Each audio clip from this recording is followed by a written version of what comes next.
Yo, yo, what up, everybody? Let me know if you can hear me, see me, all that good stuff. How's everybody doing tonight? Let me know if you can hear me, see me, all that good stuff. We had Henry in here earlier. What's up, buddy? Mick Ranger, member of the G-Ballers. What's up, buddy? We got Kathleen Smith, another G-Baller. What's happening? Maximus, another G-Baller. Salute to all the G-Ballers. What's happening? Ground Fog and Marco, what is up? Good to see you. Audio's good. Good. We got Bama Ninja. What's up, buddy? Good to see you, brother. Member of the G-Ballers. Good to see you. Just Nate. Another OG G-Baller. Good to see you. Good to see you. Ginger Fisher, what's up, buddy? Have a good night, brother. Thanks for swinging through. We got Rolf in the crib. What's up, brother? Member of the G-Baller Army. What's up? We got Barbie EDC in here. Member of the G-Ballers. Good to see you. We got James Hoyt in here. What is happening? Member of the G-Ballers. Good to see you. We got Zach Kinnard in here. Good to see you. We got Jamie, member of the Gballer Visionaires. Good to see you, brother. Captain Gballer, as we call him. What up, DP? Another member of the Gballers there. Good to see you. We got Kevin St. Pierre, another Gballer. Look at all them Gballers. Love to see it. We got Metal Relic in the crib, another G-Baller. Hells yeah, good to see you. We got Nobody Listens to Eric. What's happening? Good to see you. We got William, another G-Baller. Good to see you. There should be... Did I pin it to the chat somewhere? I think the video's pinned, right? I believe. Should be pinned. Kicking us off just right. Mind Strength, what's up, bud? Member of the G-Ballers, what is happening? Good to see you. Let's pull this bad boy up. We got Kevin St. Pierre breaking us in. At the G spot. Love to see it. A $5 G-Baller holler.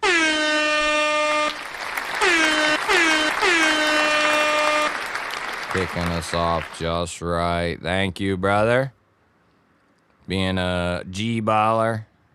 Appreciate you, my brother. Your undying love for the channel does not go unnoticed. iStick, what up? Member of the G-Ballers.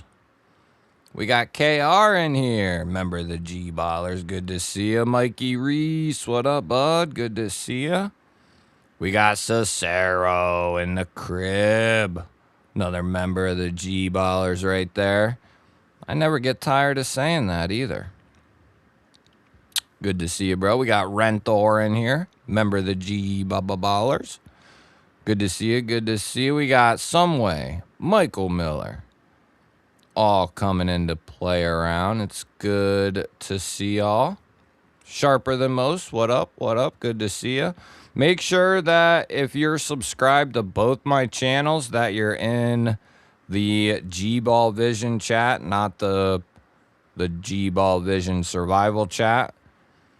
And I mean, unless you want to be in there, but you'll probably miss.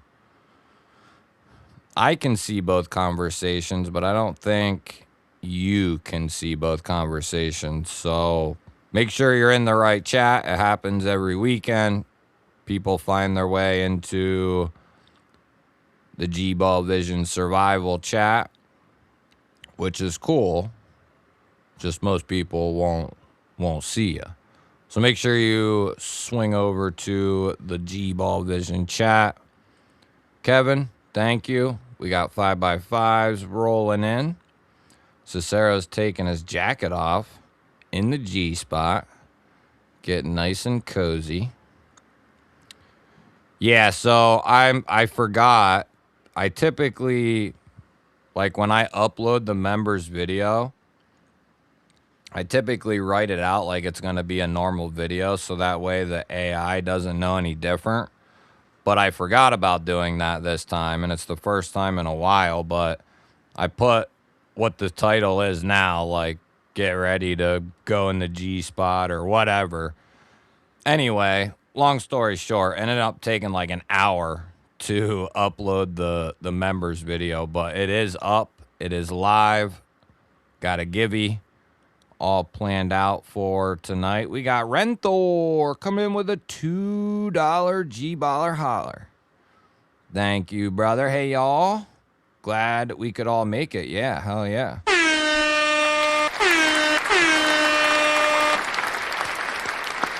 Love to see it. That's a Gballer right there. Dropping a dono. Undying love for the channel. Thank you, brother. We got Metal Relic coming in with 5 months, baby. In the shop, chilling, listening. Gball's talking you to sleep. That'll wake you up, buddy. We got Greg Ferrites, love the name. Member of the Gballers. That's right, buddy. Good to see you. We got Ben Garza in the chat. Member of the Gballers. It's good to see you. Good to see you. Good to see you. We got Fro in the chat. Member of the Gballers. Good to see you. Good to see you. What's happening? We got Homezilla in the chat, baby. Member of the Gballers. Hell yeah. Yeah, it's not something I typically say anything about, but we've had almost 100 likes on several of the last live streams. I usually don't say anything about it, but let's try to hit 100 tonight if we can. Do you think we can get 100? I don't know. Let me know if you think we can. And, you hit the thumbs up. That video is dragging us behind there. Let's pull this up. So, is the members video up, right? Do I have that up?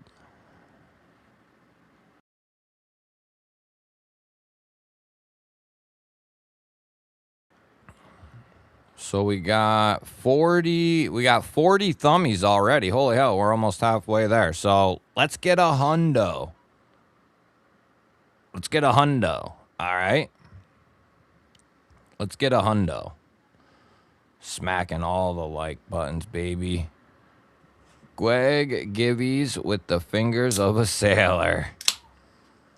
You, my friend, would know. We the people, what is happening? Good to see you. Apex EDC, what is happening? We got Pinecone in the chat. Member of the Gballers. Good to see ya. Good to see ya. I love all the Gballers. Let's just drop a Gball wall in the chat. And speaking of a Gball wall. Speaking of a Gball wall. Check this out. Now, if you watch the whole members video, you probably already saw it. But so I said in the members video that if we hit 25 new members, each giveaway is going to get the whole new sticker lot. But there's a new addition. Many of you have seen a few of these I'm about to show. The Gball wall, of course.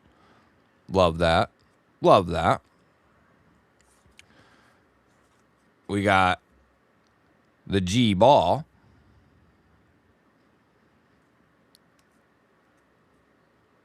We got the GBalls, which is just epic.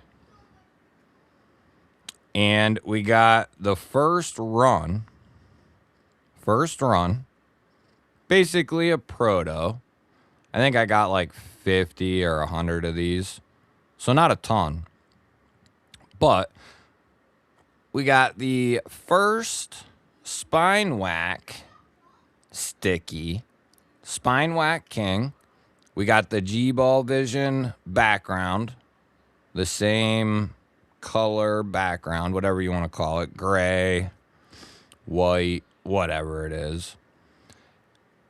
Mrs. GBall made a good point, though, after this was already said and done, but maybe I can change it for the next run. But she said, you know, I should have done the actual spine whacker here. And didn't even think about that before I had them printed. But for first run, I'm happy. And then we had a second run, but just a prototype. I only got like 10 of these. So this one probably won't make it into either of the packs, but we got some circular big boys here. And I think they both look dope. You know, it depends on whether you like the big square or the big circular. But those are like the prototypes, first ever spine wax stickies. And if we hit 25, I'm going to throw in a set for each pack. And then I run into these once in a while. Not many left. The original GBall logo. Only so many of these were made. Pins. What I do, or what I've done, is get like the small earth magnets and put it on here. And then put it like on the toolbox or something like that. So that'll go to the second giveaway if we get there. If not, we'll move it to the next round or the next weekend. Speaking of the next weekend, another thing that I brought up in the chat, or in the members video, is, which I've talked about this many times, but start doing a weekday. Let's actually make a poll out of this.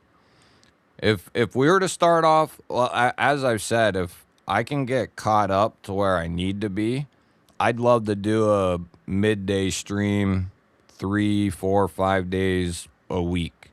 You know, the Monday through Friday. But I'm not there. I don't have the ability to do that just yet. But if I can get myself caught up and stay in a rhythm, could start doing more daily live streams. But just to start off, will it let me do? Oh, it won't even let me do a poll. Or will it? It won't let me do a poll right now. All right, so just put it in the chat. MT, W, TH, or Friday, F, for which day we should shoot for. I was thinking either Wednesday. I was thinking Wednesday afternoon, like lunchtime, 12 to 2 or something like that. That way I can cover quite a few hours of like lunch breaks or whatever. And then I'd love to increase it to 2 a week, but I want to get 1 a week going for a little bit. But then maybe pick up on like a Friday afternoon, which I used to do those here and there. And we would just check out gear, various EDC gear and stuff like that, you know, throughout the stream. That was kind of a dedicated gear. Yeah, Greg's Afternoon Delight Saloon. That's exactly right. I saw something that looked interesting. Is PCP angel dust? No. No, it's not. My wife stole my GBall sticker right in front of my face, and there wasn't a damn thing I could do about it. Damn. After stealing the GBall sticker, she slaps on the back of her laptop. I do have to say it's the best looking one on there. But theft of my precious sticker. Damn, if I would have known she which one did she steal? If I would have known, I would have sent a double. And to be honest with you, there's some times where I have forgotten to put a sticker pack or any stickers in the giveaways just because, you know, I'm a semi-re-re, so I don't think that's happened in quite a while.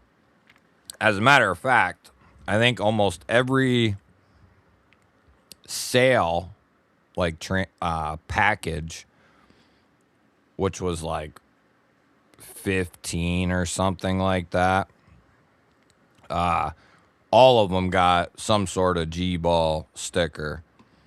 So that's one of the many benefits. Now, might wait a few days, but realistically, it's a couple days. But we got 100% success rate. Except for one giveaway, which was my fault. I sent the wrong giveaway to somebody else, and the other person got the giveaway.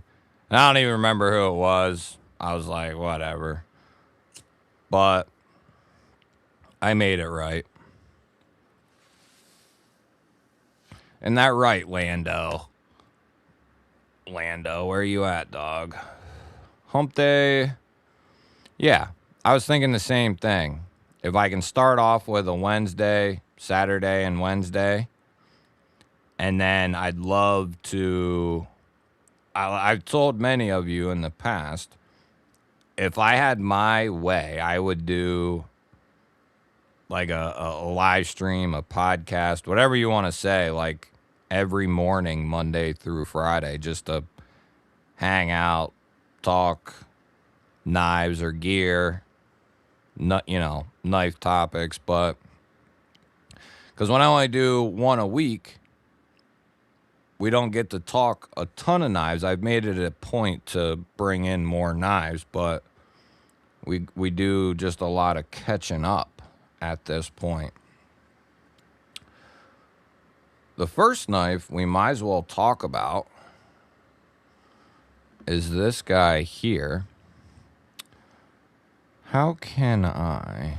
There we go.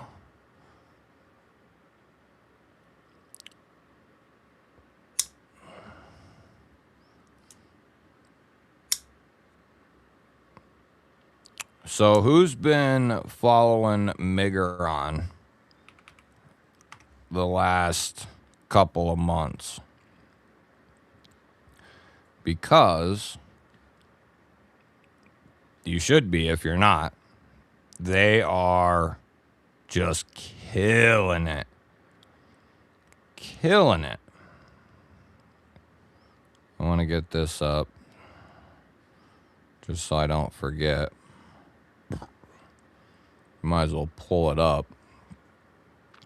But Miggeron just recently dropped this knife, and it's a fairly bold claim I made, but I feel pretty safe knowing this will make it to the end of the year as a top 10 value under $100. These come in at like $90. And those of you who know me, who have known me for a long time, I've always considered, for the last 8, 9 years that I've been in the EDC community, under $100 is budget.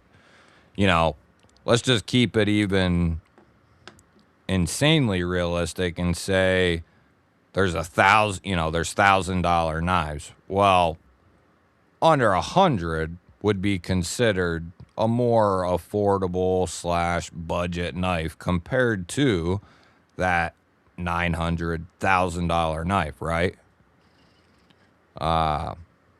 So anyway, you can disagree with me on what's classified as budget or not.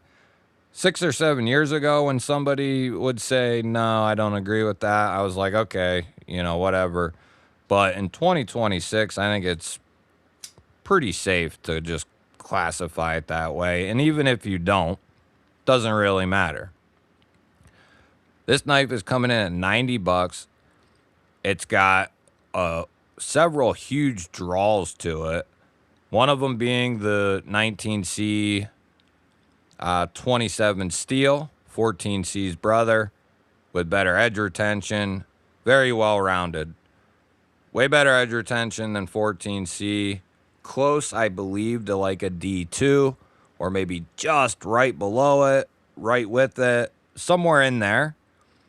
And then, it's got like 6s across the board for corrosion and toughness, which is still very good.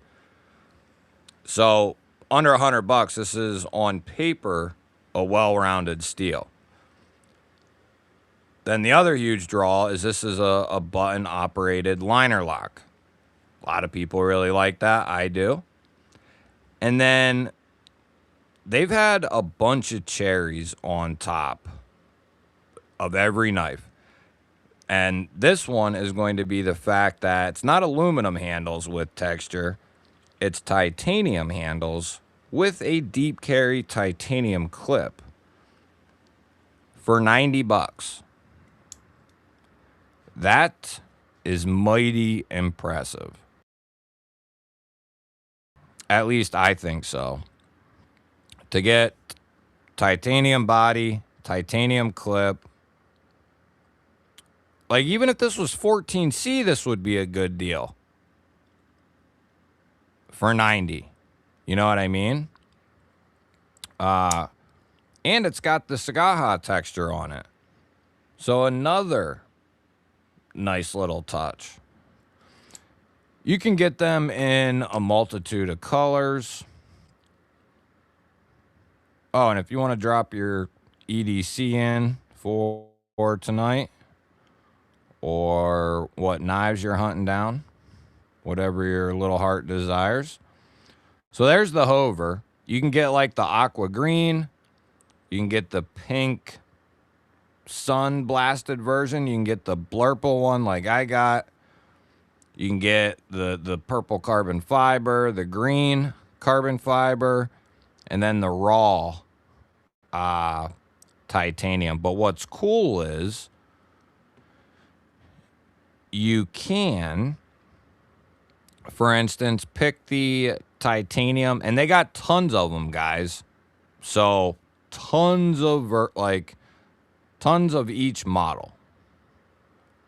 We're talking 150 to 200 knives per variation. Anyway, you can pick which handles you want. Okay. Whatever you want. Then you can also go in and select from 4 different clip options. So whatever you want to do, really. You could go crazy with it. You could go very neutral. You could do a gray with the bronze. You could do a gray with the green, which looks dope. I mean, yeah, the combinations are all sweet. So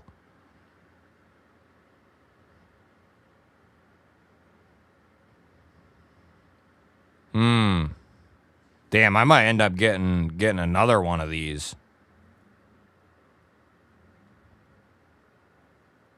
If I can find...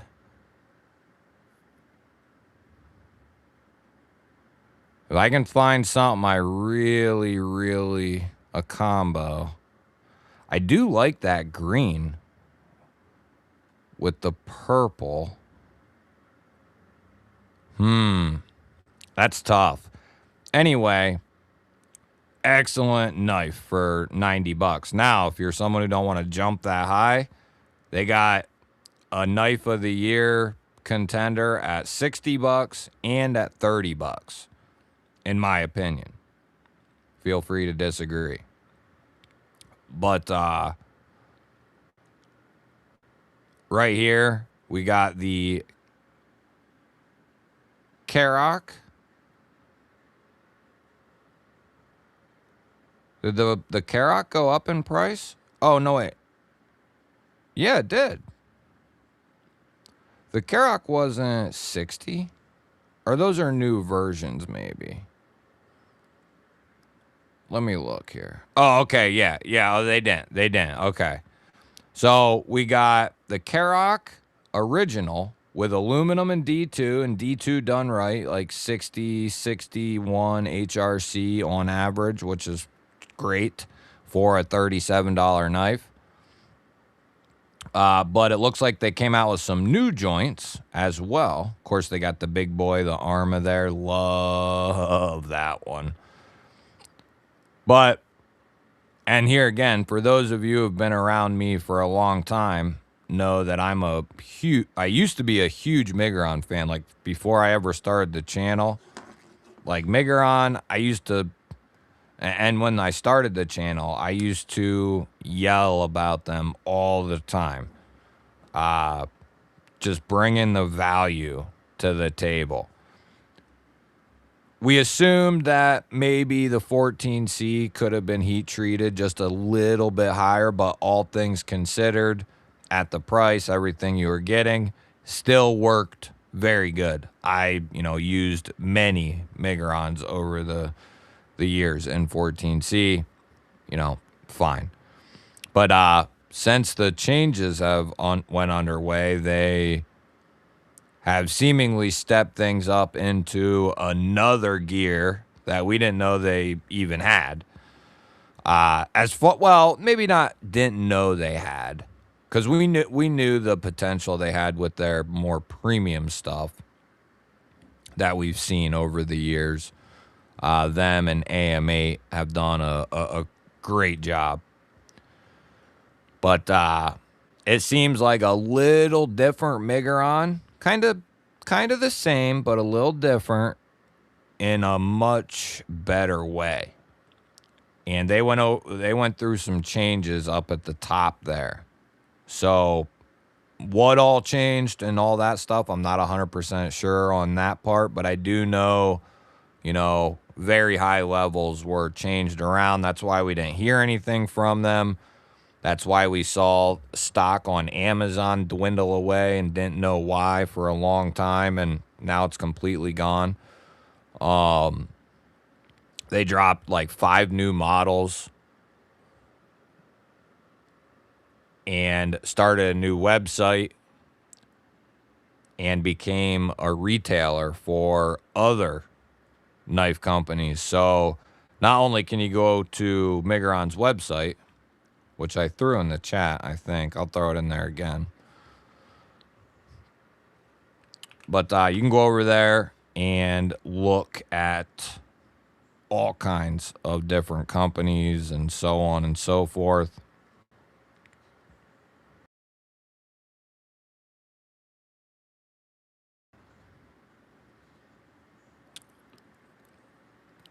They got Centurions up here for 38 bucks, guys. You want to talk about old school? Well, not crazy old school, but older school.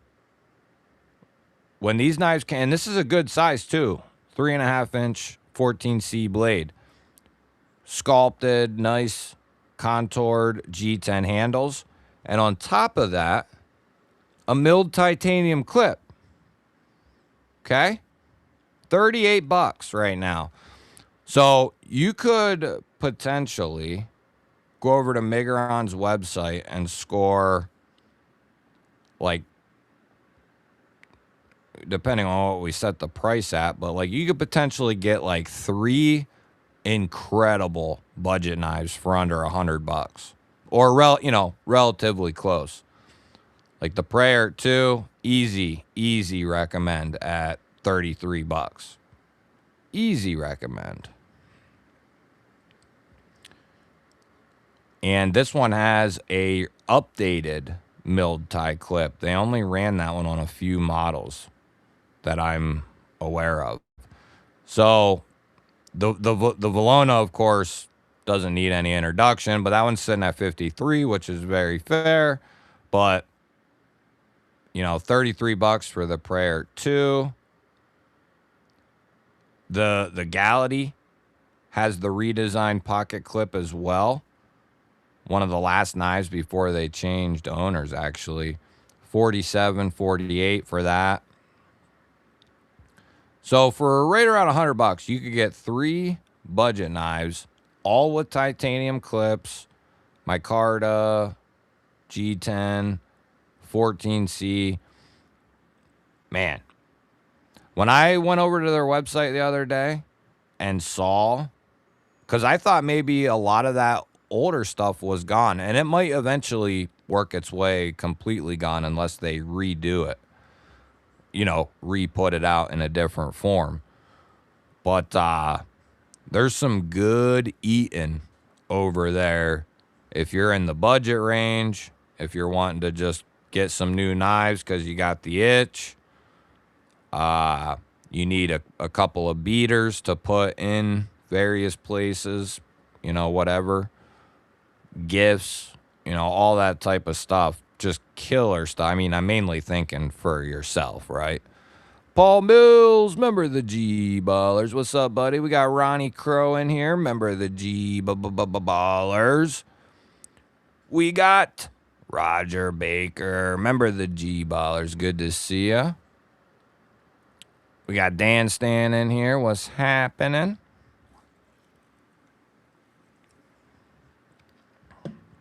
Oh, you know what? I forgot I asked you guys, or said to put in your carry. I probably forgot about it. Or I did, and I probably missed a bunch. Yeah, who went to get a PM2 and got stiffed? I know I did. Hell, here, I'm standing here thumbing myself, and then it's 10 after. Like at 10 of, I made a post, and I told myself 10 or 12 minutes, I'll hop on and grab whichever version, whatever. I don't care. And I already have a Tanto, so I'm not like, I was like, whatever. But I went over at like 10 after and couldn't even pull the bitches up. So, and I tried to reload it like maybe once or twice. And then I figured either they sold out or the shit just crashed. And then like an hour or two later, I saw people saying that the same story I had, basically. They went there, could not get them.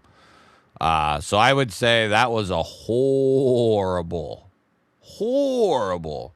release of those knives. In my opinion, I don't think there should be any system for that type of release. I think they should be released to the general public all at once, all at the same time. One per customer, just make everything fair. We're dropping all the knives at 1 o'clock, one per person. You could say one version per person, so you could potentially get 2, which is plenty. That's good. That's all you need. And be done with it. But Everything's got to be so complicated these days. So, Sanders, what's happening, brother? Get 1 standard lanyard bead with every 2 knives per single order. Buy 4 knives, get 2 beads. So, shit, there you go. So, if you were to go over there, and pick up 3 knives, like 3 $30 knives, you'd also get a lanyard with a bead, which is dope. You buy 4 knives, you get two beads. If you drop 3 hundo, I want to say you'll get this. Well, if you were to get 2, you would qualify for this. So say you spent 300, say you got 2 knives for 150, you would get a lanyard and a titanium lanyard. So that's pretty dope. Nice little, little something extra.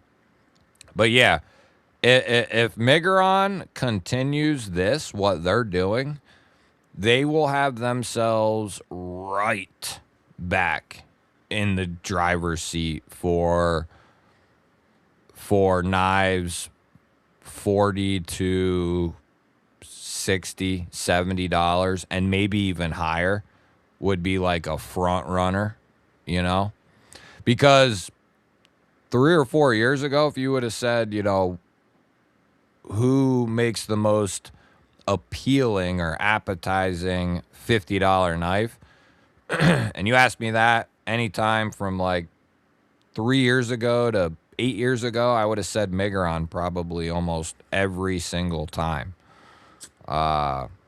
Been buying their knives for a long, long time.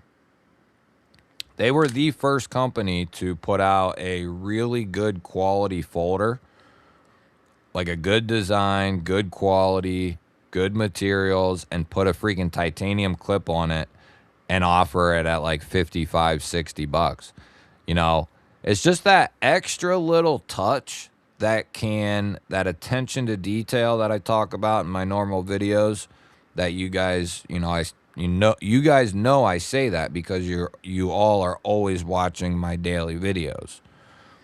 But that's one thing I maintain heavily, no matter what the price. If the company can nail out the details, it certainly can make a knife really great, and it can break a knife to the point where nobody wants the shit. Oh, hell yeah, we the people. Hell yeah. Got one coming. Very nice.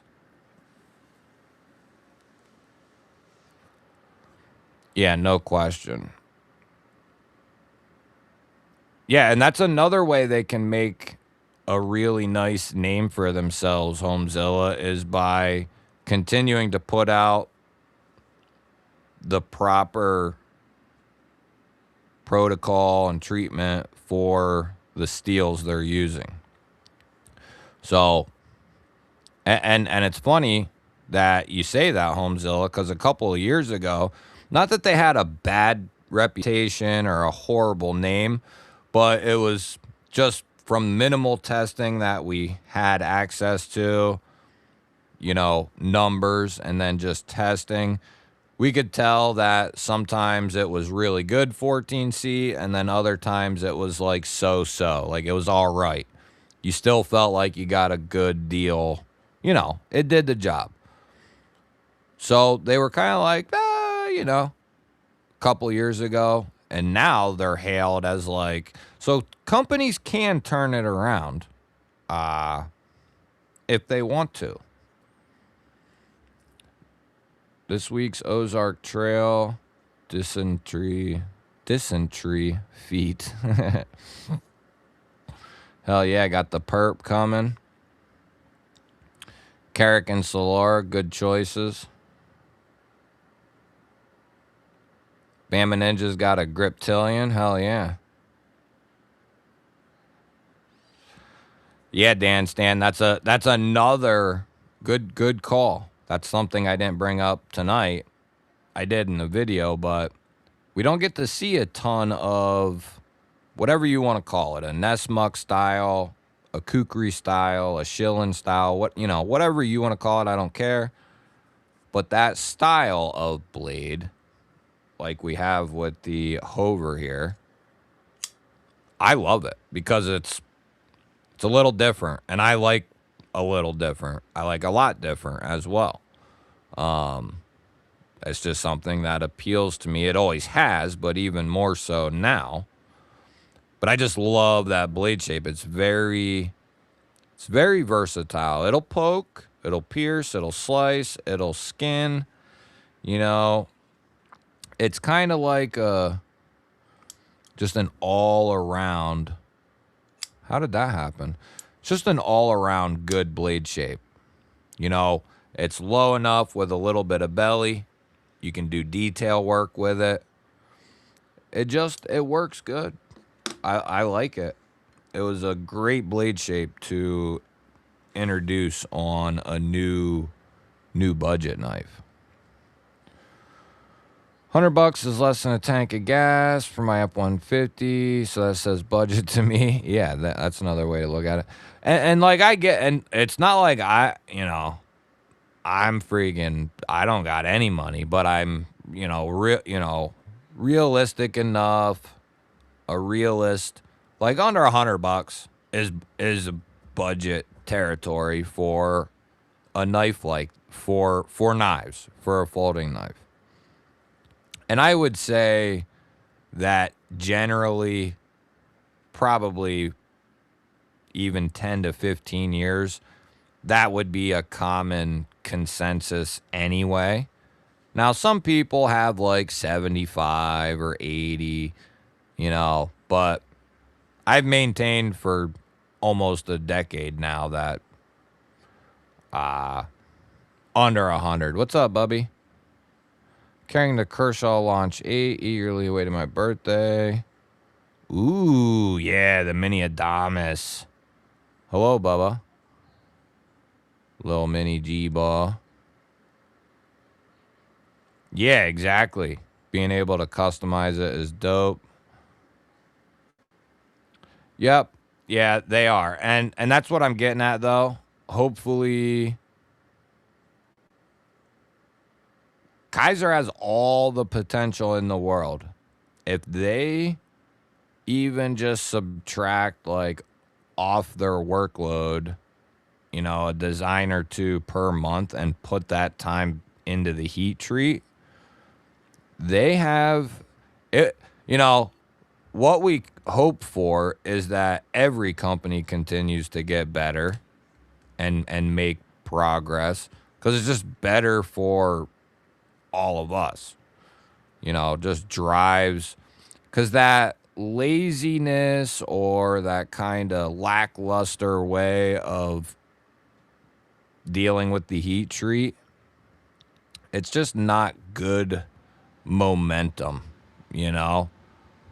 So if they can get that situated, the issue is their numbers are all over the place. You don't know from 1 minute if you're gonna get like a 61 HRC on insert steel, or are you gonna get a 51. So if they can get that honed in, they have they got the potential to be very good. So hopefully Kaiser can get it under control. Fair Monster Reaver. Oh, that's such a good one. Tucson TS32, a tune, and a team on my shoulders. Hi, Bubba. I see you for the 50th time. Regarding weekday lives, maybe start with 1 or 2 that are only an hour, then see how that works for your schedule. Ease into it. Yeah, that's a good idea. I'll start out with we'll start off with 1, and then, for an hour or 2. See how, But like I said, I want to start doing them. as much as possible. What up, Dragoon? Member of the G-Ballers. The Karok is sweet. Oh, how the hell did that happen? Wanna know, Knives, what is happening? Old man on the ridge, member of the G-Ballers, what's up? TKL, Night Stalker, Thai Shaman, and went old school with the Voyager Tanto. Nice. OTE, what's up, buddy? Member of the G-Ballers. Good to see you, brother. We were just showing off your stickers a minute ago. The blue Kaiser PCB was 90 new and is 300 on eBay and Blade Binge. What, are they sold out?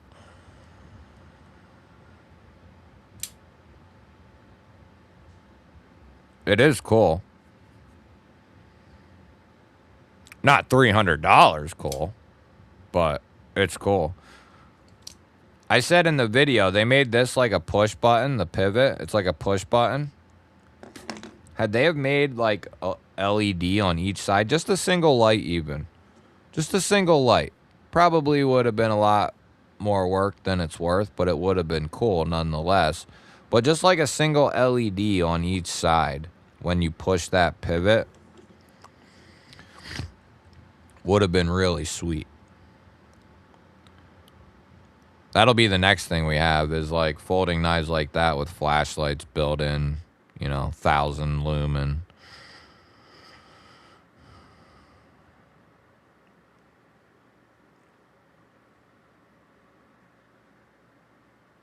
Some worry.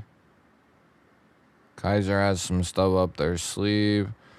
Concept and Tenable, they got a lot of potential as well. I've been raving about them all year for the last 2 years. Yeah, Roger, exactly. Mind a Milton, what is happening? Good to see ya. What up, Josh? The Artisan Simoon is a good one. I love the recoil V2 lock. The recoil V2 lock is like a top 5 lock for me. That's how much I like it. In 2026. You got the button frame lock with access to the frame. Button liner lock with access to the liner. Vanker lock. Button top liner lock. Or button liner lock without access. Whatever. And then the recoil V2 lock is up there. You know, top 5-ish or so. So, I like it. I think it's fun. And once you get that lock dialed in, that recoil lock, it's so fun. You can flip that thing open, closed, you know, just all over the place. And then if you match that with a heavy blade like the double tap, oh my goodness.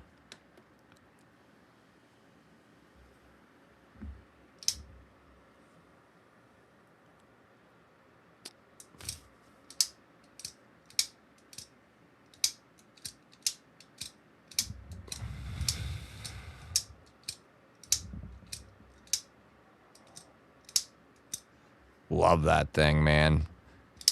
Massive chunk of D2. Monster handle. Tons of room. Love the handle because it's so different. It's kind of got like a cold steel handle almost. That's what it reminds me of. I know some people don't like it. Whatever. Not everything's for everybody. But I think some people, I know they do, because I had similar notions about certain blade shapes. And there are certain things this type of blade shape is just simply not going to be good at. Like, you aren't buying this to cut precise, precision type cuts. You know, as your main detail cutter. This is a bruiser for you, you know, type of knife. So we got to keep things in context. But I think some people get like just like I had the notion about upswept Persian style blades and even like just a semi upswept. I always felt like, and I never really gave them a chance at all. I think I had one upswept blade for years and years. It was from Artisan. I think it was called the Arroyo. I had beautiful micarta. But I think that was the name, but I can't remember. It was like a flipper with a Persian blade. It looked really good. But finally, the Reich, I think it was the Reich Lamella. I got my hands on one of those. And I decided then that I was going to start using a Persian to see if I could, all the cuts I wanted to do, I would perform them with that knife. You know what I mean? Whatever I was trying to cut, I would use that. And to my surprise, in almost all cases, the knife did everything I asked of it. And as long as it has a good, healthy, sharp edge on it, you can use that like upswept part that goes to the tip. It's like a belly. You can use that along with the tip to make those types of cuts, like detail type cuts. So the point being, don't let that type of stuff hinder you. Like some people think Warren clips are ugly. And I would say most of those people probably have never had a Wharncliffe blade. Because things become more like Spyderco. They become more attractive as you handle them, and things start to make sense why they're done the way Spyderco does them. You know what I mean? The layouts of the handle and all that type of thing. I don't know what I was talking about, but I'm sure you get it.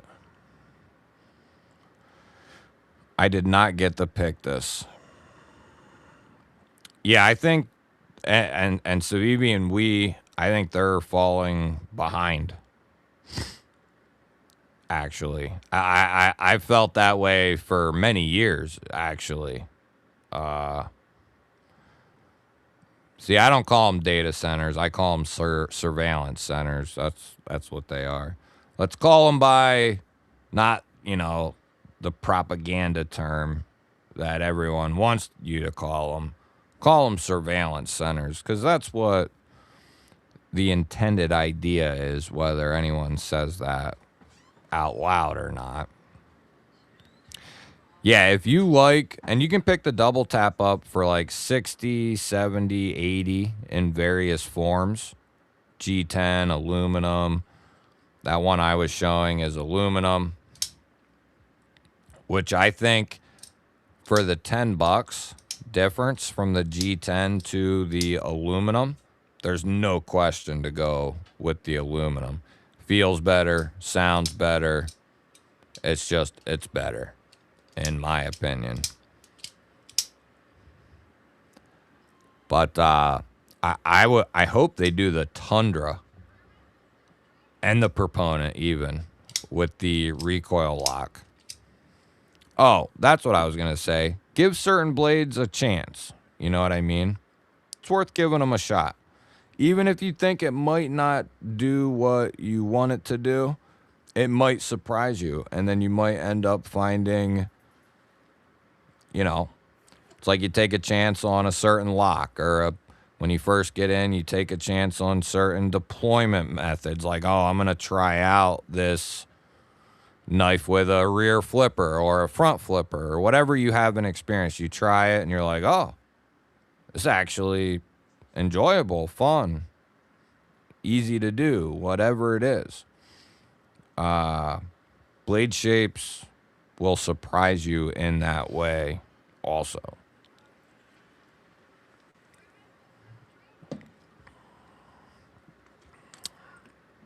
Altered Sky, member the G-Ballers, what is happening? Bluminati Ninja, member the G-Ballers, what is happening? And we got Bluminati coming in off the rip. 5 GBall Vision memberships.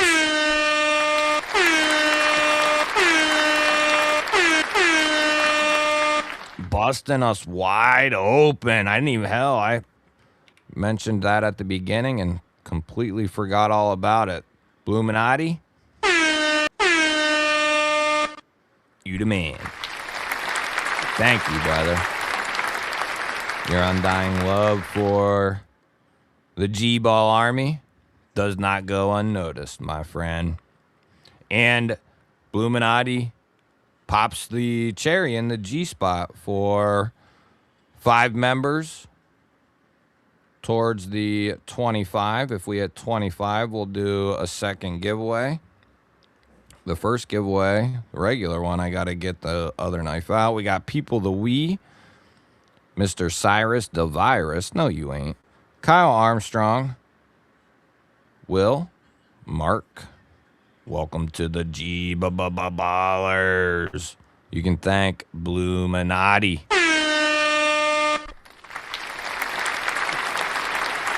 Then we got Bluminati coming in with 21 months.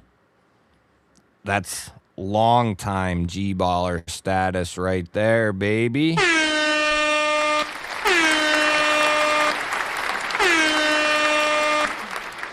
I think Bluminati, no, I don't even think, I know. Bluminati, just for walking in, dropping on the table, he deserves a G-Ball wall. So let it rock. Let it rock. The G-Ball wall. And for those of you who are unfamiliar, I'll put it in the chat. Oh, well, you got to be a member, but you know what I mean. Yeah, make a G-Ball wall. Just Nate kicked it off right before that. What up, Justin? Greg, if you like the Lamella, check out the Gobi. Actually, some way, I did just check out the Gobi for the very first time. What up, Charlie? I actually was able to check out the glow-in-the-dark handle version first time I handled it, and I like it. Yeah, and you're right. It's like a budget lamella. It is. If you pass out, it might be the best you never had. Yeah, the Smoon was giving me a shot, and it's not in my EDC rotation. The Simoon was me giving it a shot, and it's not my... What, you don't like the lock or the blade shape or just all of it? Yeah, Saint, you'll find that out about a lot of cold steels. There's a few where they nailed the pocket clip or did pretty well. The Code 4 series is one where they did a pretty good job with it. But some of their clips, yeah, they're meant, you know, they can be a little... That's the worst part of the knife, probably, right there, is the pocket clips. Now, some of them you can get aftermarket clips for.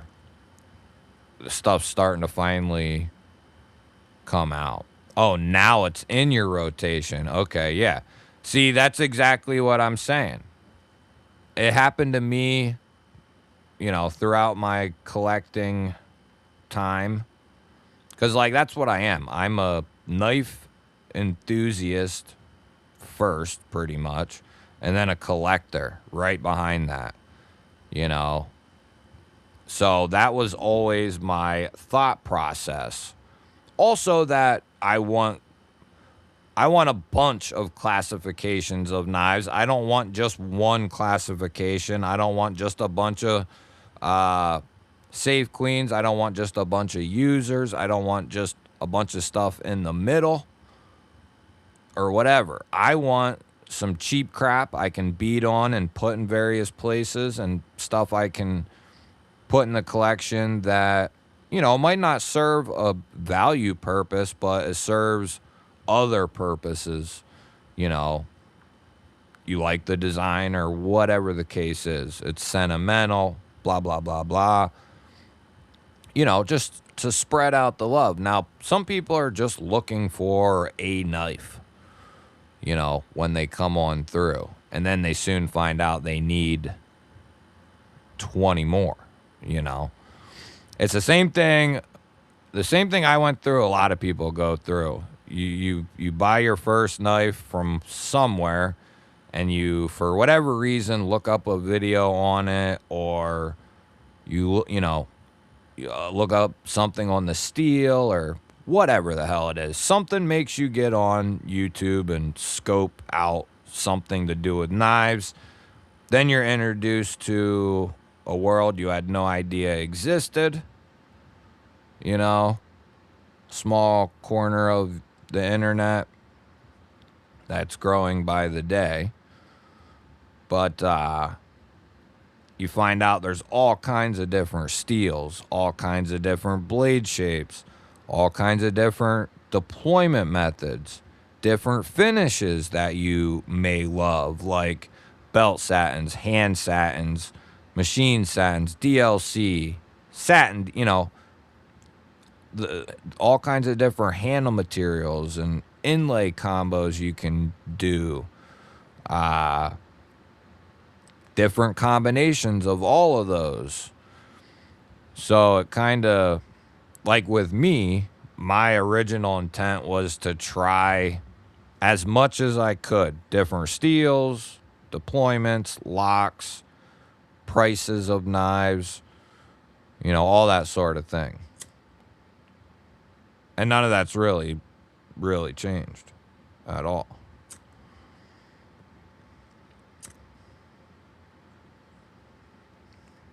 But yeah, give certain stuff a chance if you got the funds to do it. You know, by all means, try out a Warncliffe or try out a button liner lock, whatever, you know. Yeah, how about it? I've heard that certain states are starting to like outlaw and various stuff with the flock cameras. Hopefully that takes a hold. Lion, not a sheep. What up? What up? Yeah, some way. That's actually one I never got a chance to handle till very recently, and it was like one of the very few CJRBs that I didn't handle, you know, or that I didn't buy, whatever. One of the only ones. And then that Glow in the Dark series came out, which is awesome, by the way. That Glow in the Dark series, CJRB is doing. It's cool.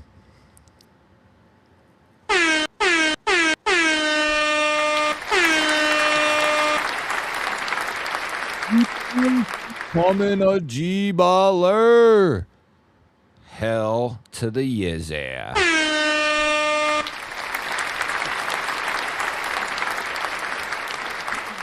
That is one of my most favorite things on earth, is somebody becoming a Gballer. Love to see it, baby. I guess I should do better at that. But yeah, you become a member, you got access to all the emojis, you know, the GBall wall, the GBall, the GBalls, all of it. You got milestones, all kinds of good shit comes with a membership. You members can let them know. Let them know. Yeah, exactly, Charlie. That's what I'm saying. If you let certain stuff, like if you're someone who is starting to love knives, or you have a drawing to them, don't let people or certain things hinder you from trying it. You know what I mean? Like I said, if you are financially stable to pick up that given knife, you know, by all means, try it out. The good thing nowadays, now not with 100% of everything, but a huge, huge portion, with the exception of certain steels, of course, and certain handle materials, for under like, let's go $70, you can experience a lot of everything. Pretty much all locking systems, for the most part, you'll be able to experience. All the blade shapes, of course. A ton of different steels. Now, you won't be hitting any super steels, you know, unless you find a sale or a deal or whatever, then of course. But you won't be getting any super steels or Damascus, at least not yet. But point being, and I would even say lower, like 50 and under, you can experience a lot of what I just said. Cuts down on a little bit, but hell yeah, gang's all here. Oh, let me grab something. Let old G-Ball grab something.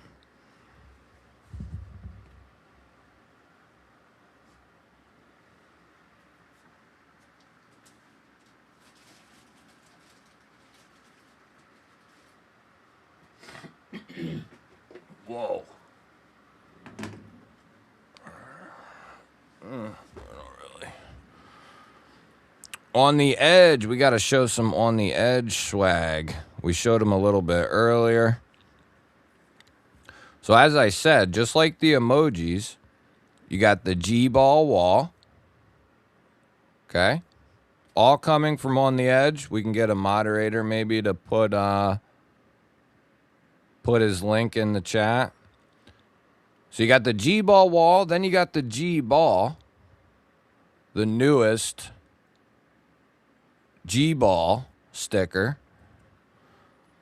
And then you got one of the newest designs, the G-Balls.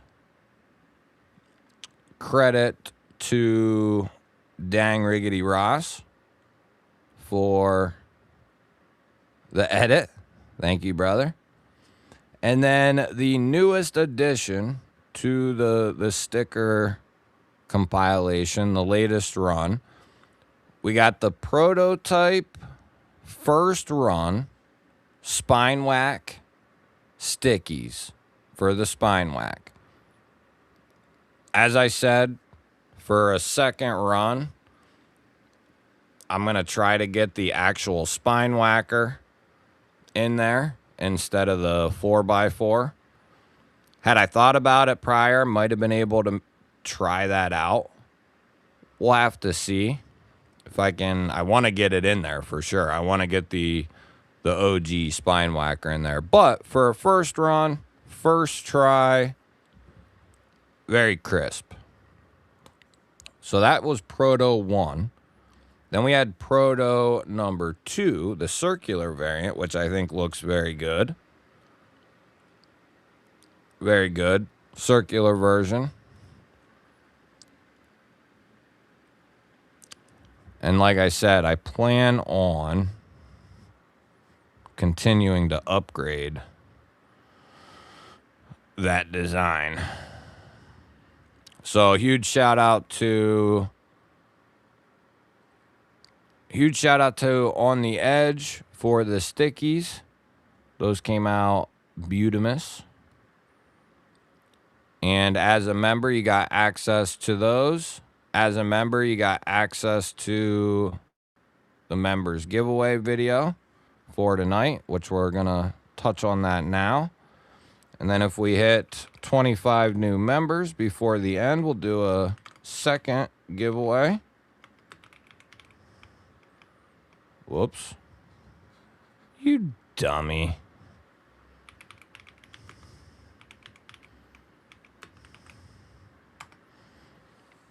There you go. For the people who ain't in it, anyone can become a member. If you're not, you're more than welcome to join. You're more than welcome. Hit the thumbs up for me. We're trying to get to 100. We've been so close the last couple of weeks. A hinderer? Who's buying a hinderer? Wayno! Remember the G-Ballers. It's good to see you, bud. Good to see you, bud. We're jumping around a little bit. We got Renthor gifting a membership. A Gballer gifting a Gballer membership, baby.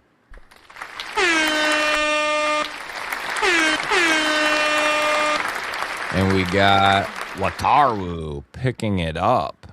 And just like that, we're at 7 new members. Boom. Thank you, Brother Renthor.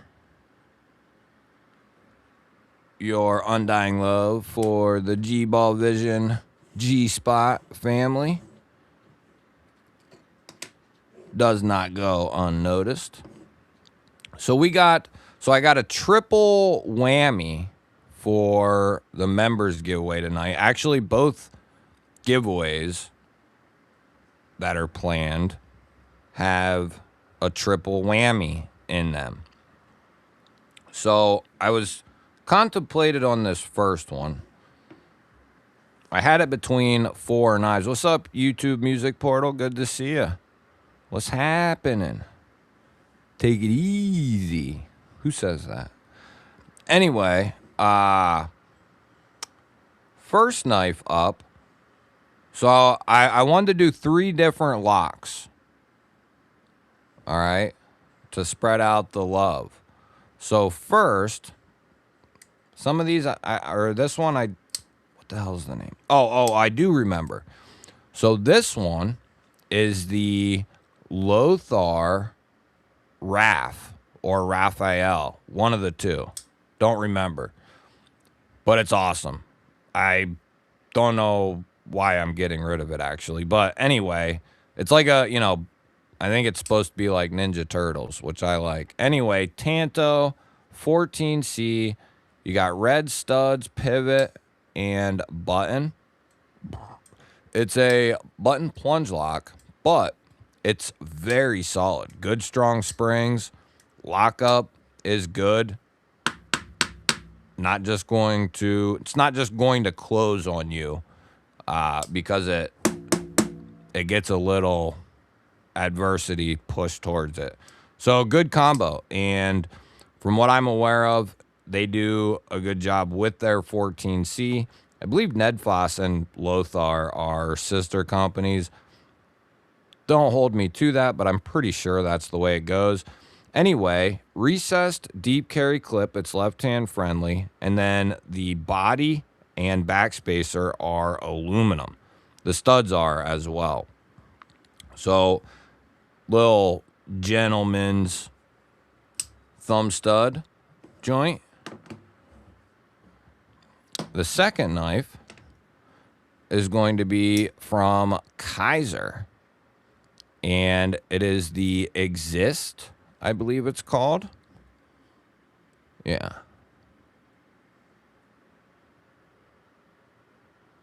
Yeah.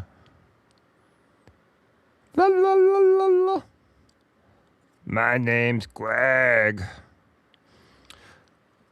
The Exist is going to come with a PVD, Nitro V, sheep's foot blade.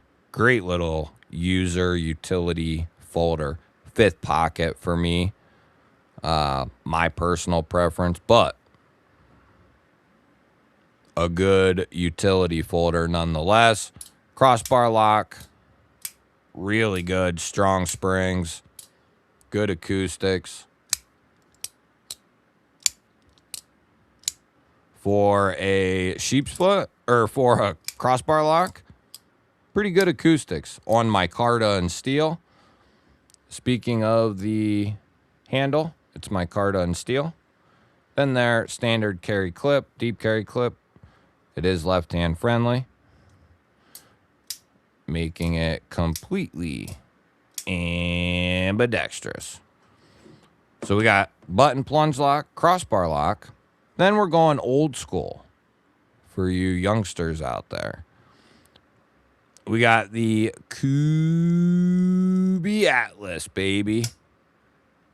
Beautiful user. 14C from Kubi. Excellent, excellent stuff. Beautiful sheep's foot. Fuller into a cutout. Rear flipper. That is done excellently. And then the cutout and fuller is just bonkers good.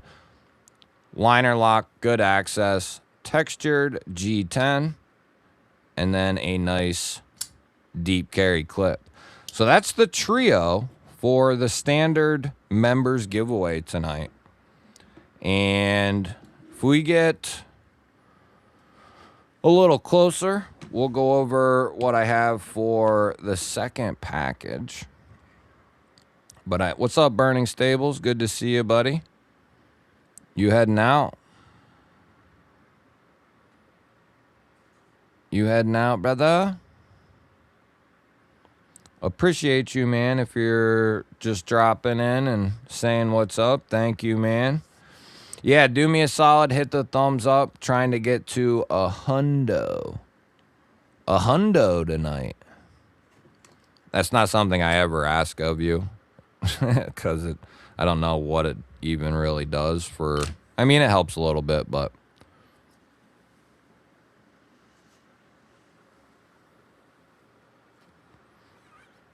we need to go over what I got in the pocket.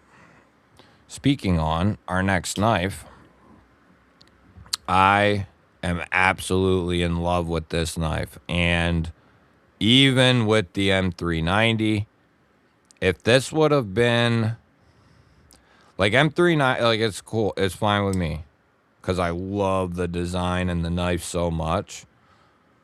But had this been anything else, like Crewwear, M4, Magna Cut, something like that, like it would just... it's so good anyway in the M390. And I'm talking about the Steed. This thing is so badass. I love this freaking knife. I just freaking love it. It's so good. Been carrying it every day, all day long. It's funny. A Remet took a Remet's place, and now I'm carrying two Remets. But they are right now just crushing it. But what's really dope is these knives like sold out on their website, and then I think they got the second batch in. So they are available on Remet's website.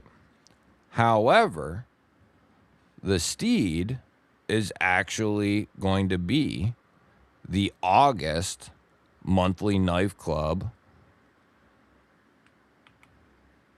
knife. And what that means is this version here retails on Remet's website for $290. You can get in on the Onyx Plus program at Monthly Knife Club for $199.99. So at $200 for the Onyx Plus, even if you just do it once, one time, you can cancel right afterwards. But you get, like, every week, they're crushing it, to be honest with you. The owner is someone just like a lot of us. Like, it's basically like one of us starting that type of thing. He loves knives. He loves gear. And, you know, he's able to make things work month to month. And every month, like, it's good shit. no matter, if we're talking about Onyx Plus or the standard large box. Is it going to be 100% win for you every single item every time? Probably not. But from what I experienced, it's not like he's changing like Tac Pack. They will just kind of adjust things according to what they've sent you already and stuff. I figured that out, and it's not 100% true with every item, but that's one thing I've noticed with them. But Monthly Knife Club, you're going to get what you're getting, what everybody else is getting. So that's another awesome thing. But yeah, you can score the Steed for $90 off. If it was 10 or $20, it's like, whatever. $30. Starting to get a little enticing. But at $90 off, button frame lock with incredible action, acoustics, ergonomics, carries easy. Carried it in sweatpants, gym shorts, tactical panties, everything but my winterized Carhartts. Locked up, nice and solid. Nice full finger choil. Standard drop point. I love this thing. Freaking love it. The Steed and the Scepter. Man, I can't tell you. I know the Scepter is a little loud for some people, but whew, such a good one. My Kaiser warning was 104 after using $20 off on points. That's a good deal. Are those back in stock? Yeah, Remet really, they've had one of the quickest I don't know what you want to say, like very quick did they start up and then start putting out stuff like this. Like the transition from them not even knowing what to name their company to where they are now in a couple of years, it's been freaking impressive. Because originally they were putting out $30, $40 knives, like a micarta flipper in D2, maybe 14C, $40-$50, liner lock, just another knife company. But within a year and a half, probably within that year that they started up, by the end of that year, they had started to really go in the right direction. Instead of standing still, they expanded. Not only did they keep doing $50 knives, but they expanded and went up to like $200 knives. And now, they're doing pivot operated button liner locks, button frame locks, all kinds of awesome designs. Just killing it. Like I said earlier in the stream, a button frame lock with access to the frame is my favorite lockup at this current time. You just never, I don't get bored of it. You get that nice, when it's done right, you get that nice strong detent like this here. Then you can freaking disengage it with the button, with the frame if you want that old school drop to the thumb, or if you just need to put it away quickly with the button. It's really appetizing. My only, and I didn't even mention, full length titanium backspacer with like 60-70% jimping and chamfered on both sides with just a slight raise to it. So it actually does something for ergos. You know what I mean? When it has a little protrusion like that, it just, especially if you have a little bit bigger mitts, it just fills out the hand nicely. Full length backspacer. The clip works really well.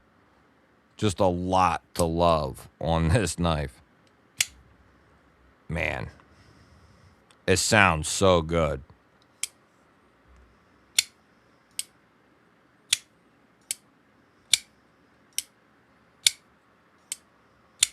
You hear that? Oh, man. So good. It's so good. What time is it? Holy shit, it's almost 12:30. Whoa.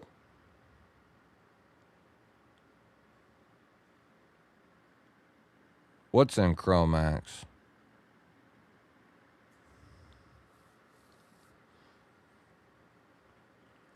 Apex, what is happening? Yeah, that Shiro was on my list for this year. Will it fit in your banana hammock?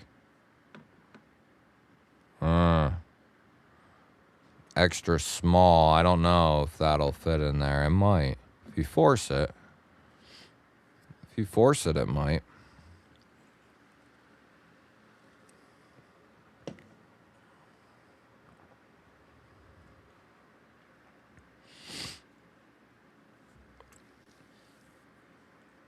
So we're going to gear up here for 12:30.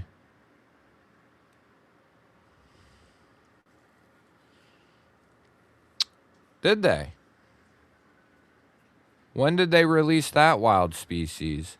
I know they've tinkered with a few different designs, like old designs, that they've done some new stuff.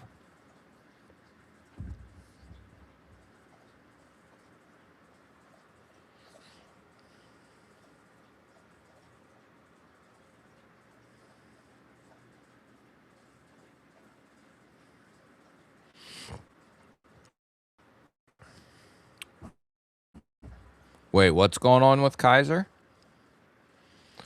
Greg Wrights. 2 months, baby. In the G spot. What a deer say.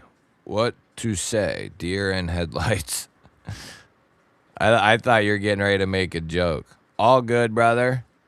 Look at that photo.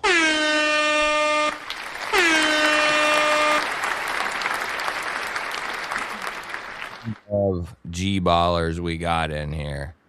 Look at that gentleman. That's the type of Gballers. And I mean, first name is epic.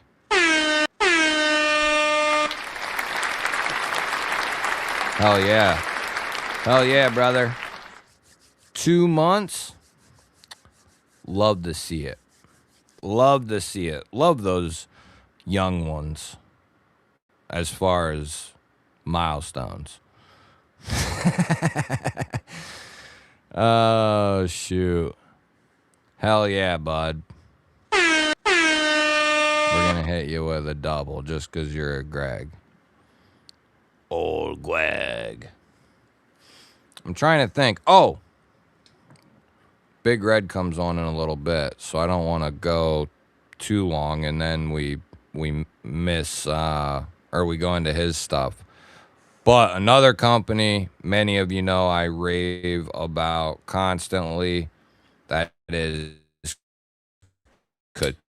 K2O.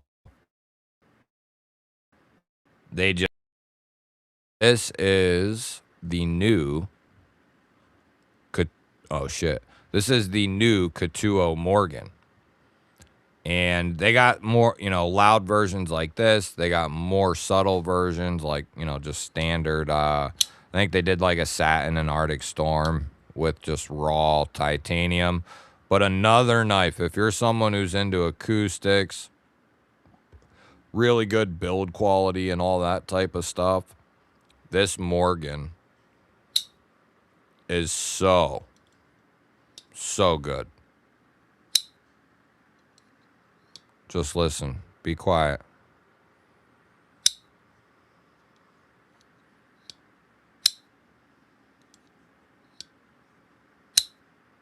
You hear that? It's so good. The acoustics are amazing. I love the custom pivot. The handle is done nicely for that single groove. You do still have like a little 50-50 area here that you can cheat up into a little bit. Not a finger choil or anything like that, but you can get up in there, get up in there cautiously. Not something you'd want to hammer fist and jam into the earth or climb a building with, but for standard, ergos, it's good.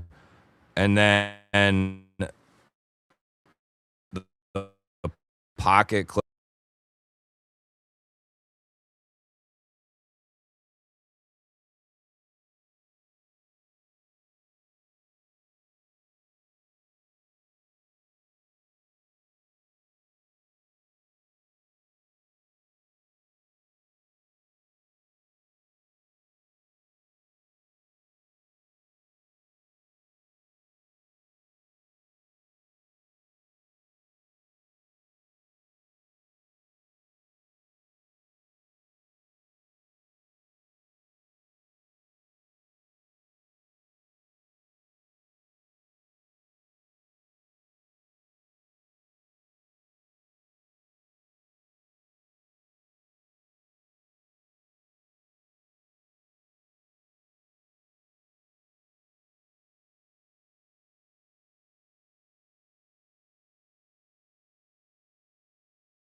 Are we back?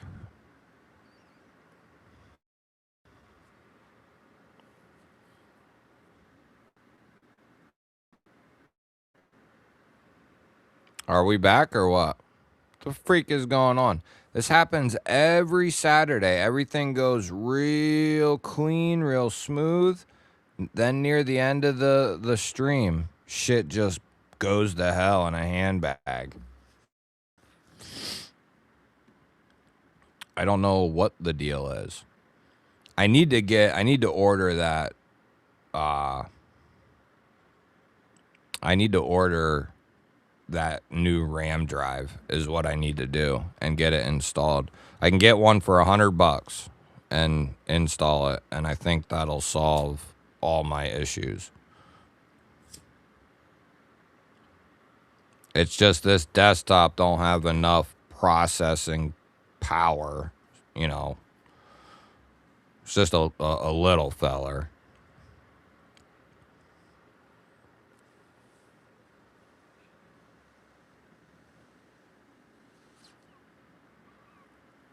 All right, so we're back.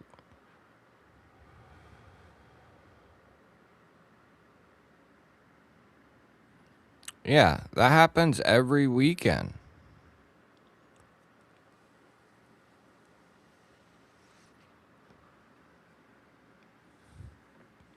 What's choppy, the video or the audio? Testing. 1, 2, 3. John, I found out Cliff was trying to steal my giveaway from Edgy American Blades. Who's Cliff?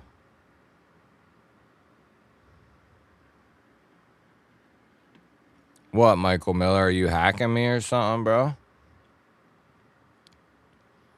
All good now?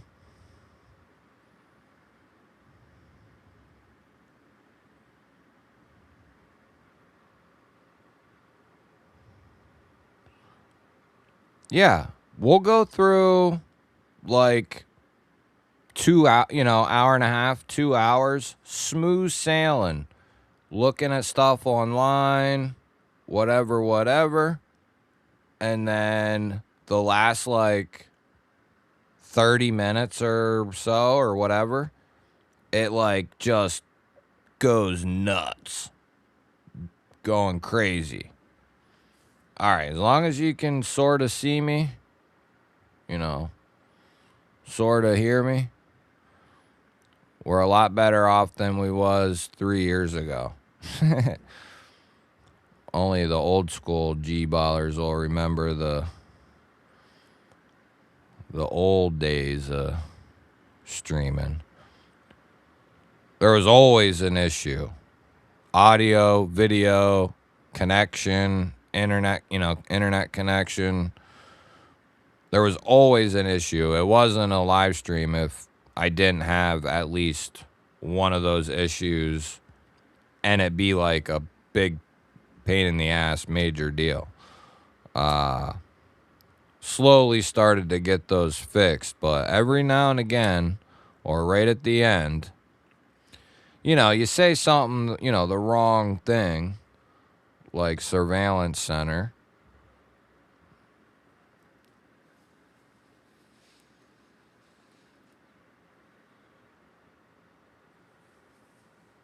No Big Red tonight.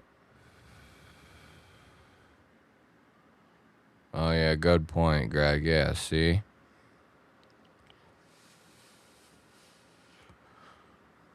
Two great Gregs think alike. Think about that.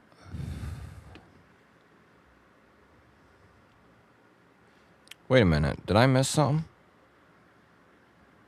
I did.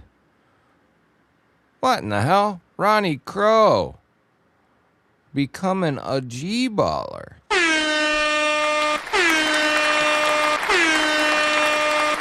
I want to say you're probably renewing, right? But we'll count it anyway. It popped up.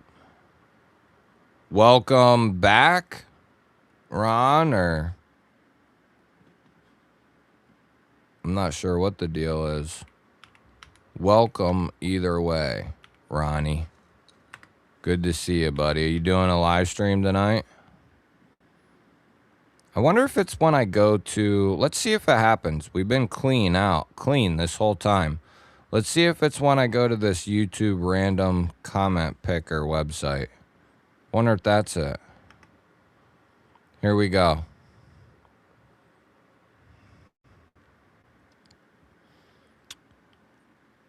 Okay, we're loaded. Bobtism, what up? Good to see you, Corn Broski. So I'm on the website. No issues. I don't know why it does that.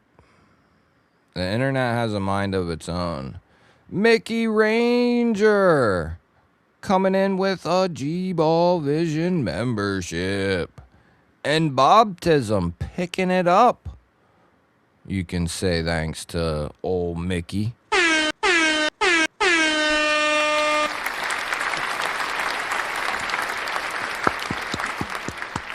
Hell yeah, baby. Thank you, brother Mick. Your undying love for the G spot doesn't go unnoticed, brother. Which Katuo knife did you say would be in the month club? I don't know about Katuo, but I know the new Onyx Plus for August is going to have the Remet. Last month and this month, both knives. So if you've been in the Onyx Plus, I've had several people tell me they're glad they got in one or the other of the programs. But last month, we got an awesome Wii knife in the Onyx Plus, like $280. Then this coming month, August, or we're already here, they're doing a $290 Steed, and the Onyx program is $200. So, and you can still, you can sign up and still get this. I think you have like, I think you have like 2 weeks, maybe something like that. I forget. You would have plenty of time, but you can potentially, well, you would have saved, if you would have got in last month, you'd have like $170, $180 worth of savings across just 2 knives. 170. But yeah, this is a home run, grand slam, game winner, game winning, bucket home run, last lap type of winner here at $200. The Steed. It's got everything that I want.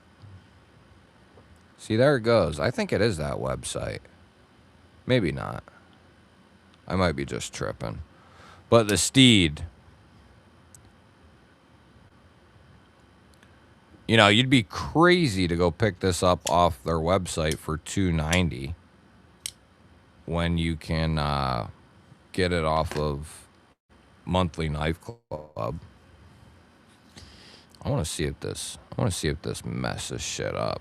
Rob's Nerdy Knives. What is happening? Good to see you, brother. Oh no, Ron, did you lose your freaking time too, dude? Sometimes YouTube and sometimes they just cut you. Oh no, man. Hopefully you didn't lose your freaking time. Let me look at that.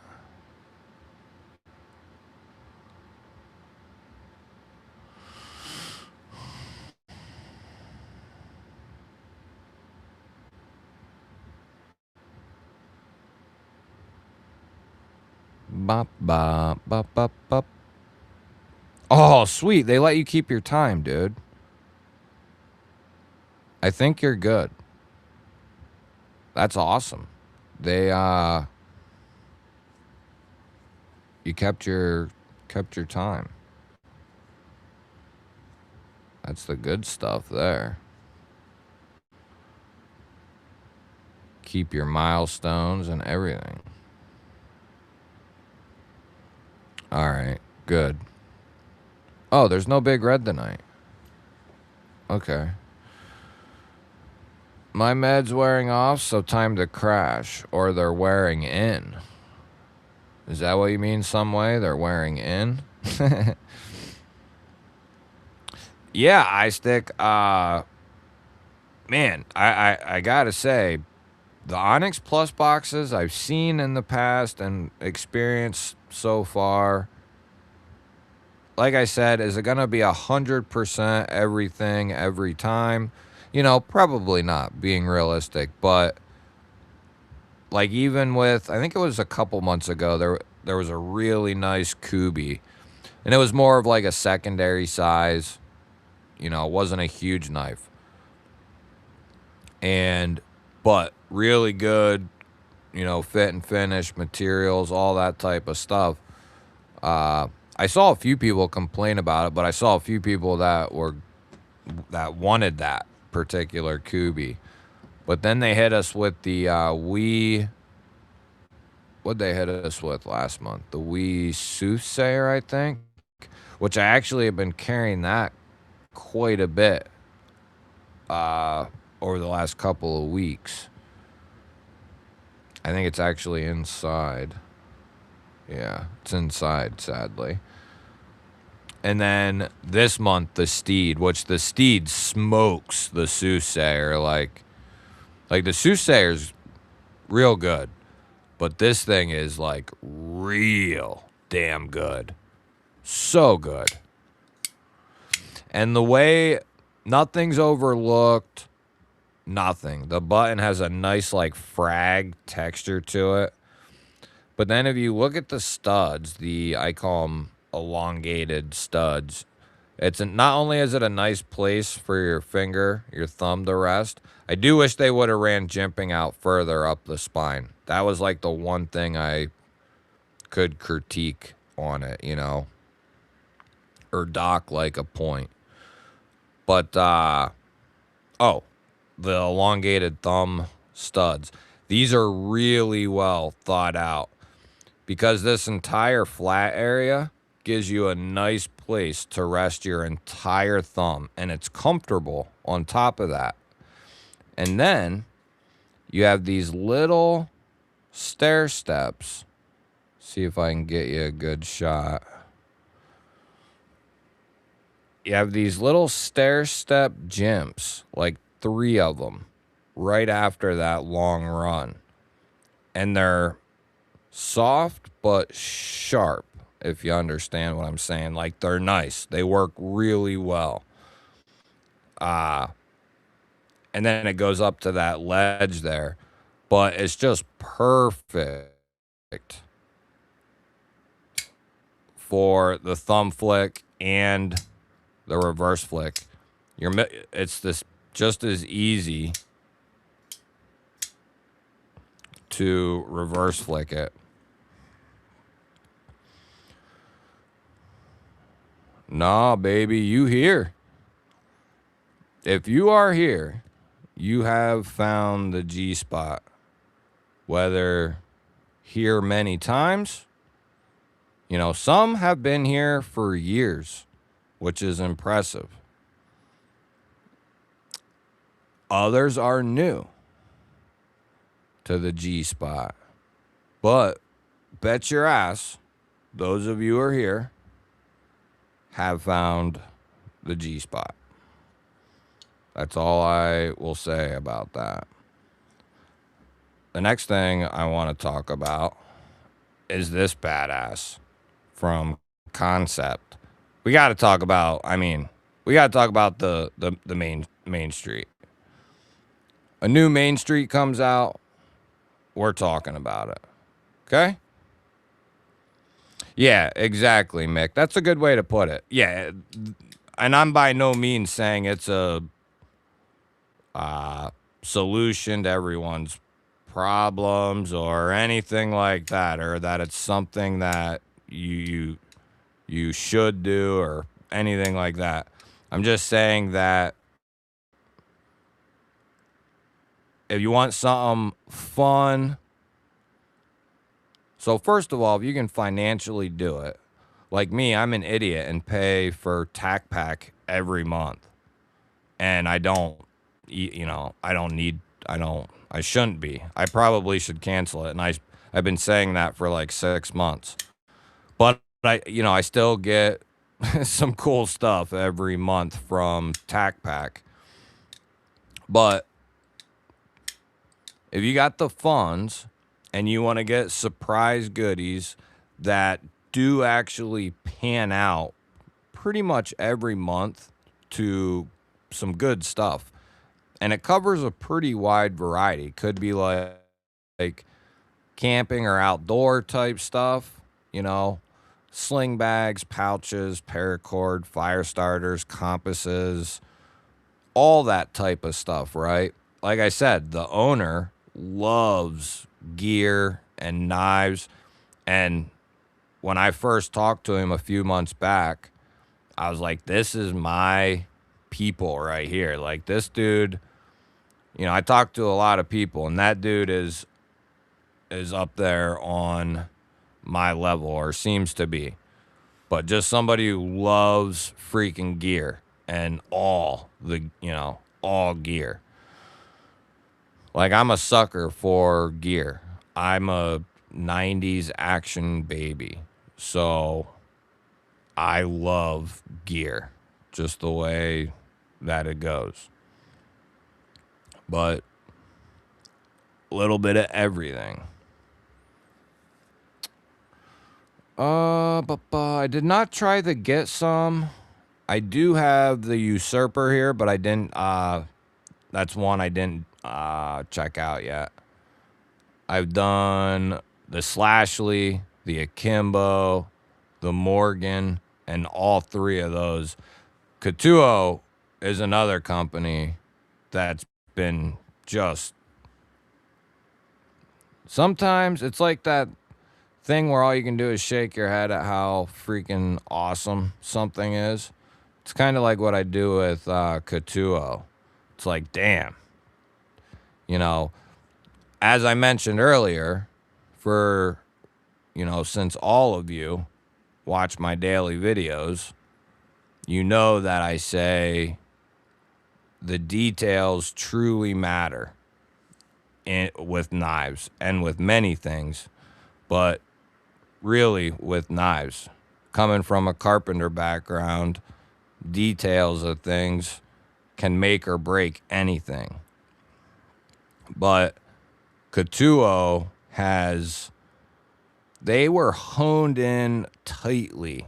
In 2025, very few mishaps, like whether it be should have had better access to the lock bar on one model, maybe a light detent on another, maybe the one deployment method on a knife felt kind of like an afterthought, didn't work the best or whatever, right? Just very small things, or things that can make or break you, though, with people who are looking for everything to be,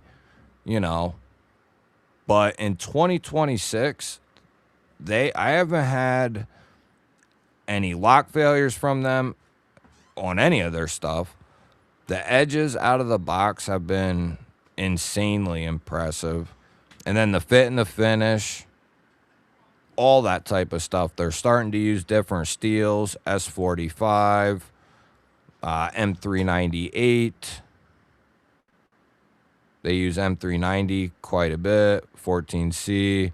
But they're starting to even use more steels, which was one of my recommendations to get them to even go crazier. But they're starting to do that.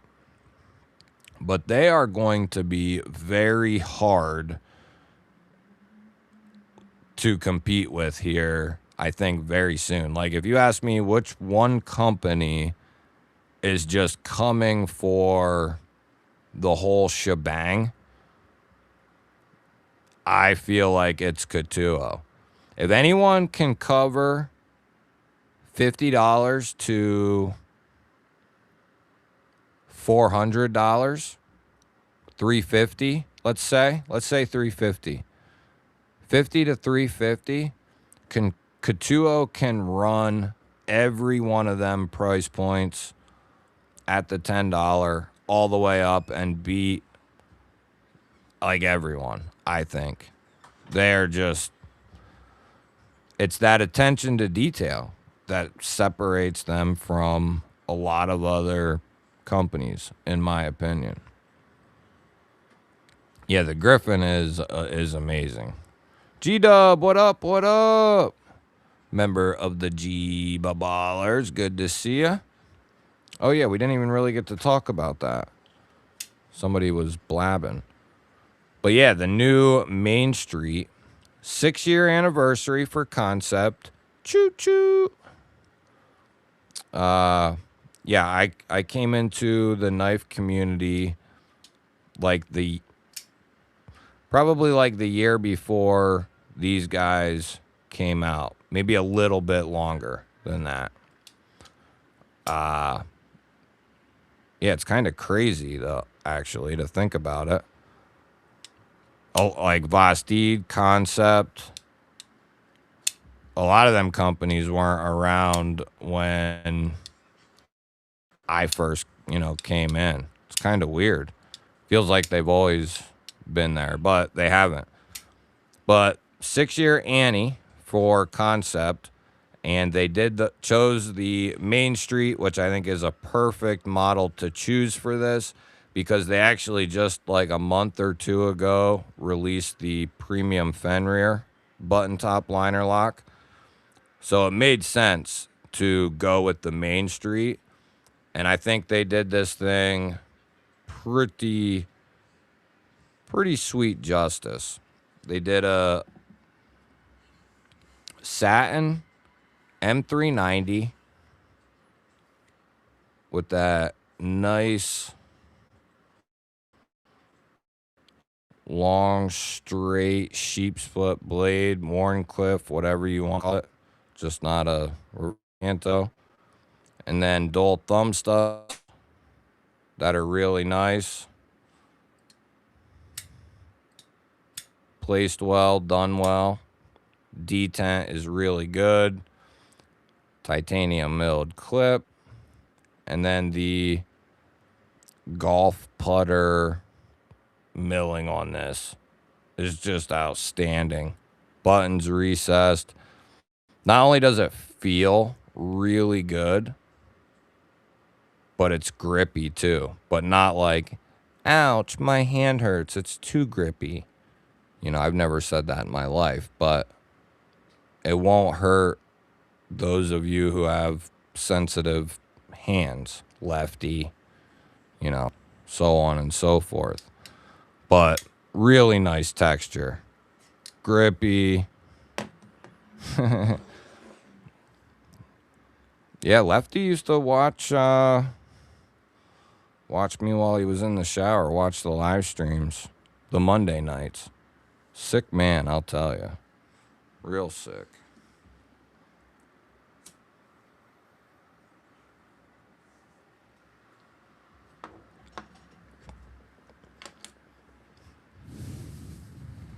The G10 Griffin's one of the best buys under $100, period.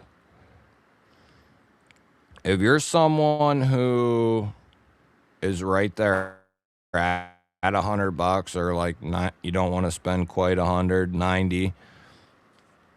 My first pick is the Griffin.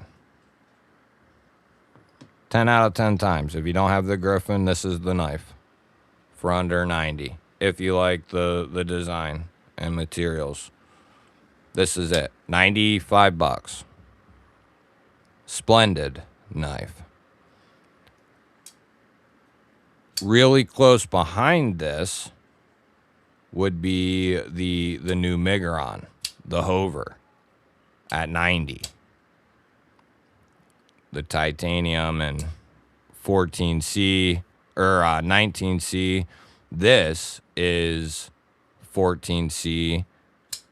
Has a hand satin, G10 carbon fiber, anodized liners and backspacer, titanium clip. So this brings quite a bit of value to the table. Oh, and One of the best button liner locks in the industry.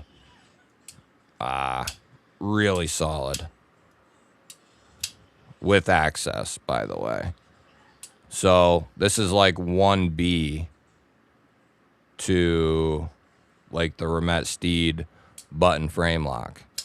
This is right there. It actually was number 1A for me for a long time, but the frame lock eventually took over. But this is really close behind. So good. But Griffin at 95. The Solora at 90. Those would be two of the first ones I looked at that general area. Dog One, member of the Gballers. What up, bud? What up, Bug? Check out the next Main Street drop. That's the one I want. It's an LMAX. Really? Can we see it somewhere?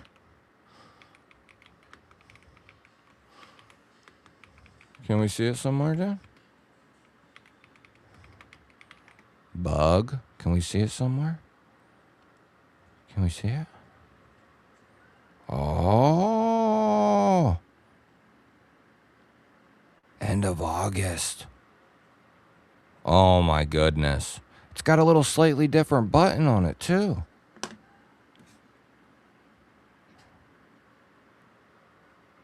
Hold on. I'm pulling it up. Relax. I forget how to do it. Oh, here we go. See? I know what I'm doing. Oh, I didn't even put it on the screen. See, I don't know what I'm doing. I never said I did. This is what Mickey Boy's talking about. This, oh man. See, they should have done LMAX on this golf putter joint right here, dude. That would have been just, I love LMAX. Big fan of LMAX. It's like the it was kind of like the Magna Cup before Magna Cup. Very well-rounded steel. You know, all three phases. If that's, you know, some people, and that's another thing. Don't let that limit you either, is like feeling like it has to only be edge retention that you get, or only toughness, or only tactical. You know, you can, that's the great thing. There's tons of shit out there that you can try out in all kinds of different spots. But having a well-rounded selection isn't a bad idea. Like a few that are edge retention kings, a few that are ultra tough, you know, folders, as well as fixed blades. And then a few that are very corrosion resistant. And then have some that are well-rounded, you know, in all three. That would be a nice little collection right there. Would be just covering, and maybe a few like self-defense blades. Toss them in there as well. That would be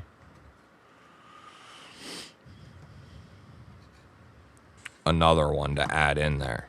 Couple of fixed blade and folder, self-defense, tactical knives, whatever you want to call them. But yeah, that's the good thing. Don't, like, what I used to say was something along the lines of like, don't limit yourself or don't corner yourself into only one line of thinking, because there's so much going on. You know what I mean? To just think that way. To just think one way.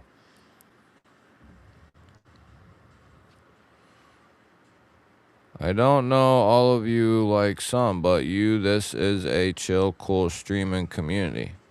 My only paid knife sub. Oh, I appreciate that, Mind Strength. glad you're here. And glad you enjoy it, bro. Glad I caught that comment, too. Hell yeah. That's a pretty... That statement right there. Where are we at?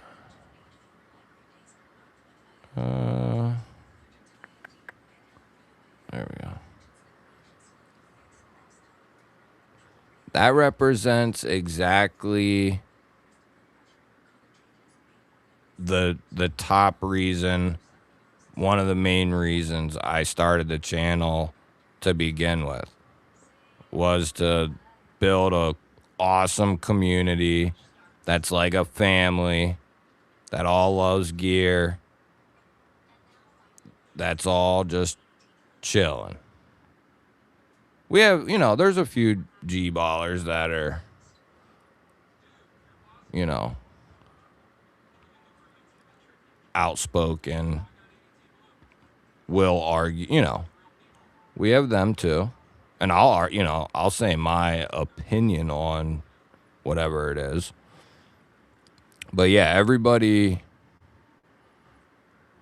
it's the best. It's the best community. Here's a new one with LMAX, dude.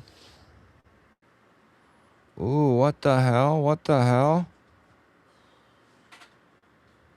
Aluminum. They just added these. These weren't here. This one was. This one was. But these two weren't. These were just added.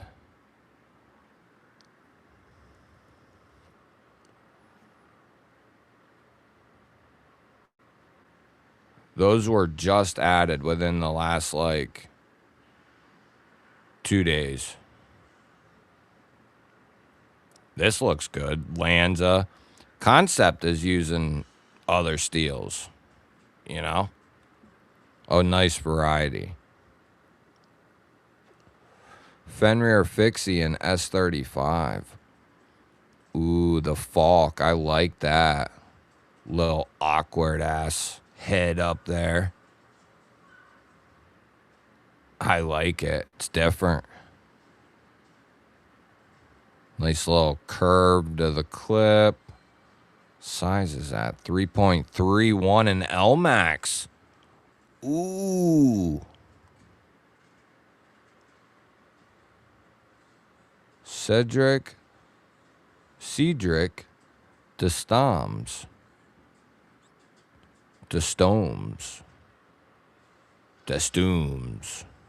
Something like that.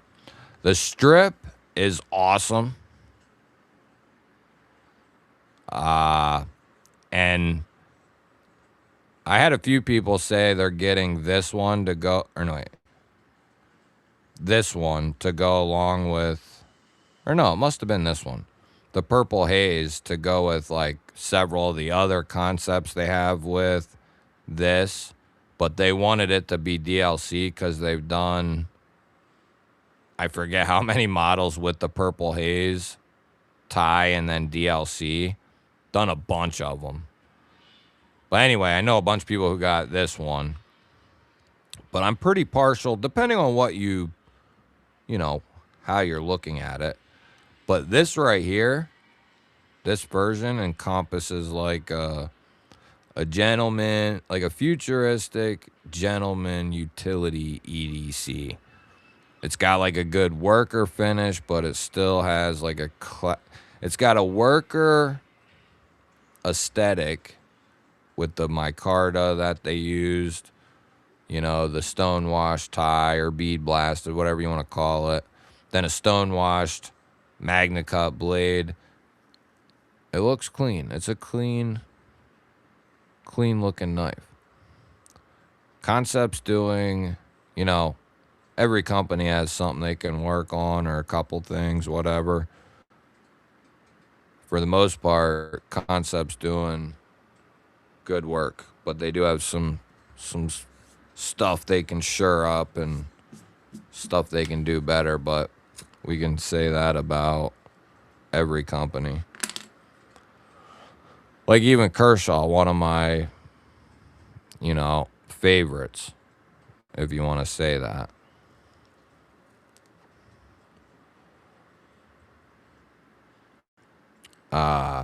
As much patting him on the back all year I did, certain times, the Contra as well. This knife is dope. Really, really well done. And this is a community member knife design, the Contra. We got Rolf coming in with 19 months, baby. Let's pull that bad boy on up here. 19 months. Dude, you're closing in on 2 freaking years already.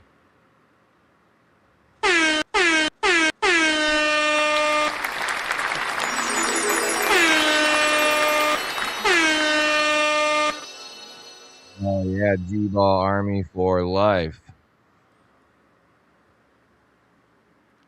Salute to you, brother man. 19 months. Oh, that means you got your emblem, your new milestone emblem last month, right? And then next up is 2 years, baby. Hell yeah. That's the button I thought they were going with. Yeah, they did switch it to a more circular.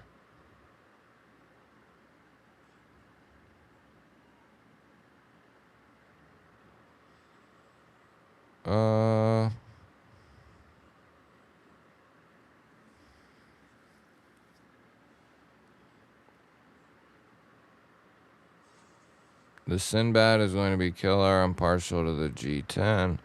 Oh, Kershaw has made an epic comeback. A company that I considered, from the time I started creating, sadly, up until, for all my collecting years and just hanging out years and then starting up, and for the first 2 years of that, they were basically like dead in the water, really. Like you didn't expect, at least I didn't, and most people I knew just really didn't expect. There was a little bit of hope from some people that, ZT might do something or, but for a long time they didn't do a whole lot. But then Kershaw put the live wire out, and that gave them a little bit of the momentum they needed. That was really an amazing, but the only real winner, I think, from Kai then. But then that kind of propelled them, and from the release of the Livewire OTF up until now, they have climbed up the ladder heavily. A place where I used to have companies like, over the years, Spyderco, you could associate Buck in there, but Spyderco, Buck for me early on in my collecting, I had up there. So we'll count them. Buck, Spyderco, Hogue, companies that I would consider amazing, good quality knives, USA made, at like 150 and under, 160 we could say, and under. But Kershaw is, I've been saying it for like 9 months now, at least, for a while. I've been saying it for a long time. Well, I said for a long time, they have a chance to, get in the driver's seat here. And then I think they have earned their way into the driver's seat. They do need to, though, not get too stuck on Like putting out the new versions of the same design and doing a couple blade shapes, different handle materials, like that works, but they also need to include or switch in and out new designs, new locks, and keep the blade steel choices coming like they've been doing, right? Crewwear, M4, 3V, MagnaCut. Like Kershaw's killing it. And they're not going to go ahead of the curve like everybody's been wanting a button liner lock. And it'll come. It will. Or something like that. It'll come. But Kershaw's not going to, lead that usually, something like that.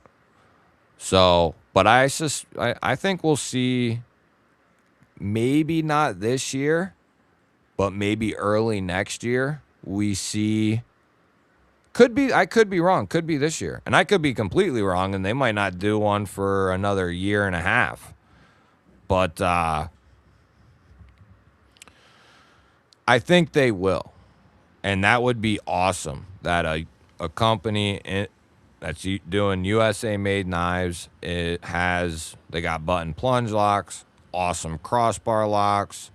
They got, then, the button liner lock would hopefully come out. That would be a nice addition. So at that point, I would really start to, put the seatbelt on them in the driver's seat. I had a lot of hope. Before Kershaw started making their turn, my hope was all in Hogue, actually. And they just, I don't think that's really their thing, I don't know what the hell they're doing. They don't seem real hell-bent on getting out new designs. I'm not even going to say a bunch, just new ones, period. Like, they put out some stuff here and there. So you just don't. And then we know what Spyderco does, but they do it well, and it's a model that works. Do a really good heat treat, do a bunch of different steels, and people are going to buy the shit. G-Dub coming in with 23 months, baby. Talk about almost hitting 2 years in the G-spot. 23 months, baby. Where has the time gone? Look at that fine gentleman, G-Dub.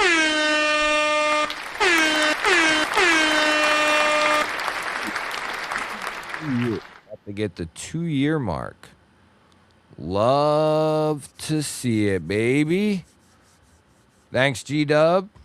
Glad you could swing in.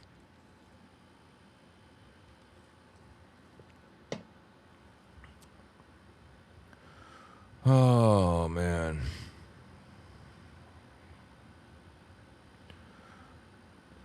Let's see here. My chat's all over the place. Yeah, I agree, Dragoon. The live wire is what gave them the momentum to get out of the gutter.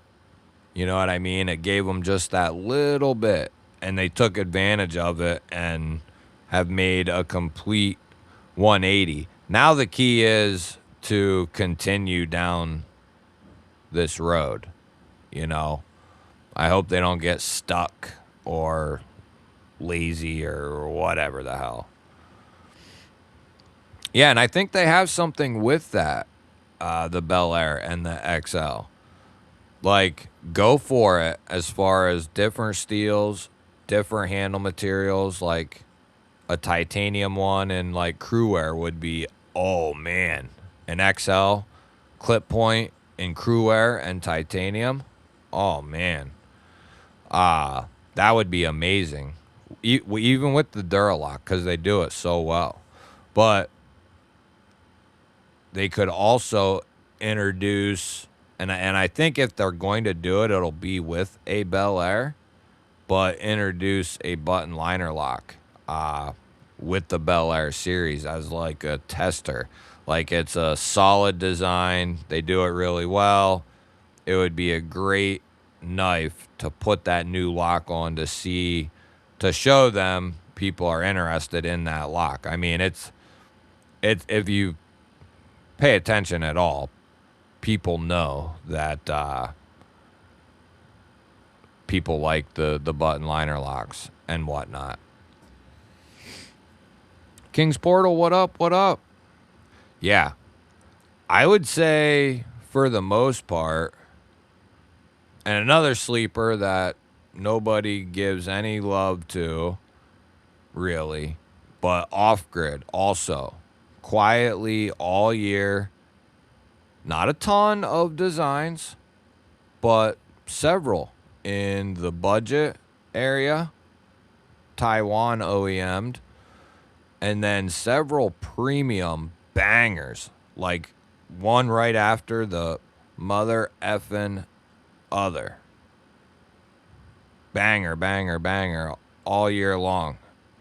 They came out with an incredible crossover EDC companion fixed blade called the Sidekick. It's incredible. I did a whole like 20-minute video on it, cut testing and bunch of crap on that one. But amazing. And then they also put out several larger fixed blades that are really good. Their Cryo D2 and their 14C is phenomenal out of Taiwan. And then they did their first premium Taiwanese knife, the Mamba EDC, in M398. And Taiwan just, raises the bar for what you're going to get quality-wise out of the knife itself and the materials. Like, it's just a notch above in most cases. Like, they're going to do a good job. And then they also did their first design with Kunwu. And they also introduced the very first, that to my memory, first knife with more than a flipper for deployment on the new Rhino V3s, which they're like 8.5 or 8 3/4 inches. It's a monster. The not the Mamba EDC, that's like a mid-size. Right before that, they put out the Rhino V3, not the Mamba, the Rhino V3. Yeah, the Rhino V3. It's a big bugger. I don't know why I said Mamba, because there's a bigger one of them too, but I'm talking about the Rhino. And that thing's a monster. I think Best Tech did that one and crushed it, by the way. Thumb studs and rear flipper. Really good. But Off Grid, quietly killing it as usual. Carrie and the crew over there, they're based in California. Awesome people. All three people I've talked with, including the owner, Carrie, lifetime warranty, awesome customer service. Just, Off Grid quietly getting it done as usual and not getting the love they should. Oh yeah, which Scorpion did you get? The V2 or 3? M390 or MagnaCut? Which one did you get in on? Wayno, finally got yourself a Griffin on the way. Yes. If you like the looks of it, man, you're gonna love it. Like, it's so good. I wouldn't be still talking about that knife a year and so many months later if I didn't love that freaking knife. It's really good. Oh, I guess I don't need that. Whoops. Whoopsie daisy. Yeah, you try the Gballer XL out. Yeah, pick the blade shape you like, pick the handle material you like, and you will love it, I believe. Like, it's a solid knife to have in your collection, in your rotation, as a only knife you're gonna get type of deal. Like, it fits into a ton of rolls really well.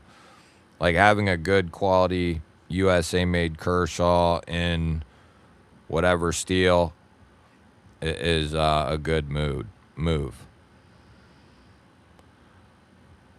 Yeah, that's what initially the Viper V2 was what made me fall in love with them. I bought that knife and tried it because for years I saw, and I think other people do this as well, but think for years and years while buying knives, you know, from all over the place, especially Amazon, seeing their knives pop up day after day, year after year.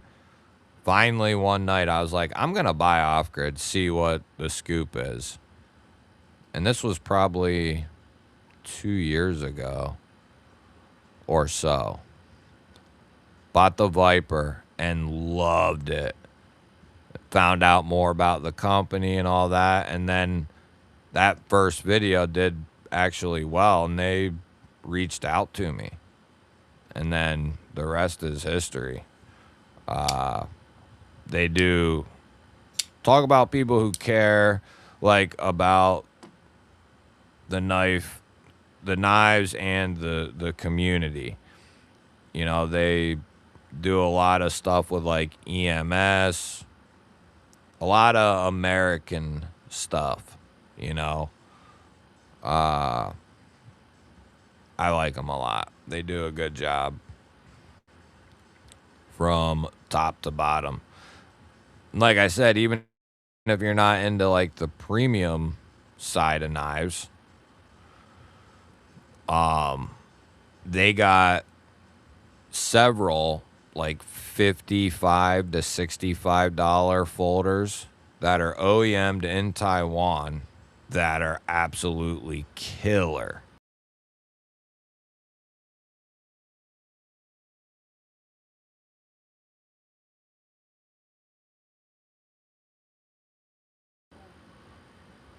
Got the V2 M390 when it came out. Yeah, that's a good one. I still have mine as well. That's a good one. If you like a little bit, if you like off grid and you like a little bit larger knives, or you just like larger knives in general and want to try out a more premium XL knife. All right, one more little field trip, and then we'll pull up. Let's go look here real quick. Just it's so good. The Polaris XL, awesome. They came out with a baby Rhino, which I love. Here it is, the Rhino Elite. It's amazing. I think Best Tech OEM.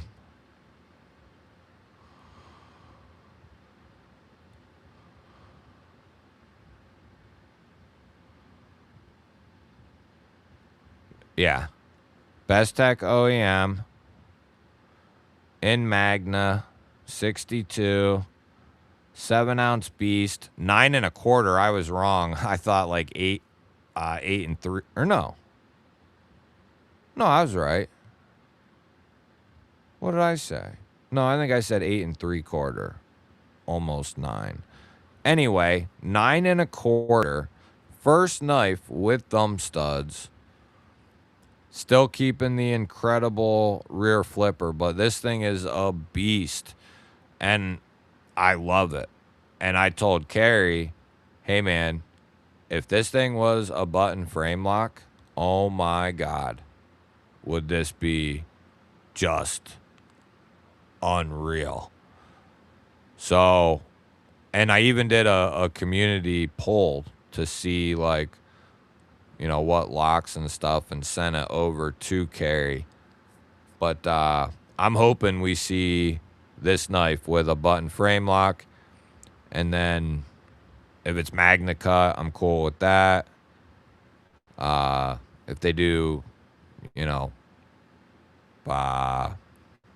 there's the Mamba EDC in Bowler M398 from Taiwan. There's the Badger at 65. And that's one of their Taiwanese. This is one of the best knives, quality-wise, for $65 you can get. 14C, textured G10. Just a nice, pure user. A strong folder for 65. Love that one. And then they did like a cleaver, sheep's foot style. And it looks like they have a couple budget knives on the way, which is a great move. Oh, what do we got here? It looks like they might be testing it out on 12C27 micarta, $40.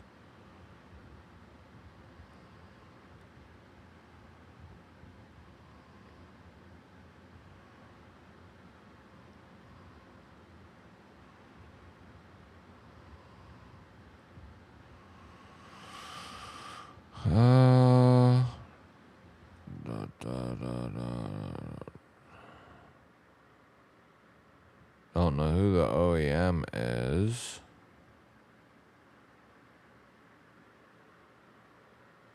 Button lock. Not sure about that. That deal there. I don't know what that is. First I'm seeing it. Anyway, that's neither here nor there. Ooh, the Deep Woods. That looks good as well.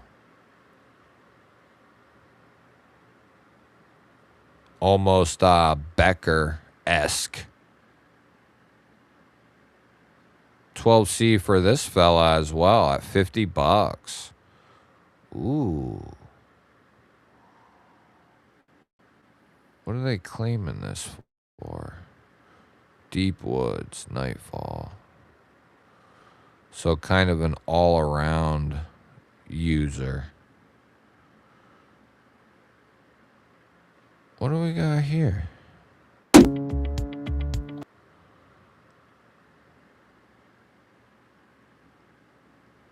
Okay, so yeah, it's a little larger. I thought maybe it looked in the thumbnail or something that it was a little smaller, like more of a crossover.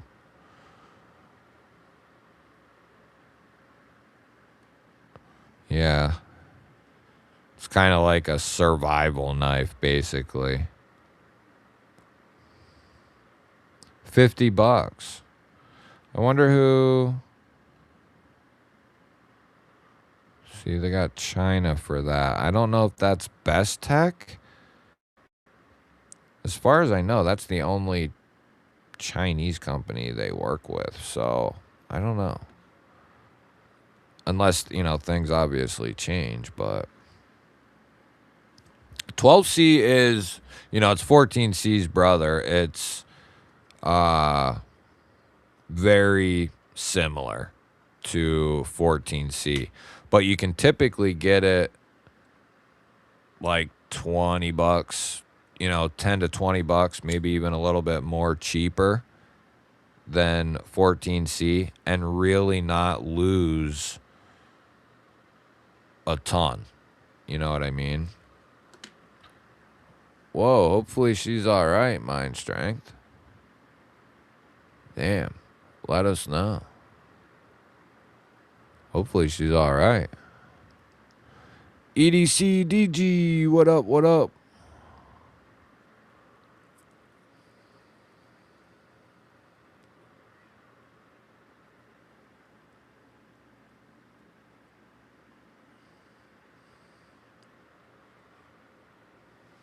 Yeah, off-grid, Wayne. Josh, what up, bro? Good to see you. Good to see you. Oh, can't forget, DG is a member of the Gballers. I think that's the first one I slipped on a little. Gotta remember to call the Gballers out.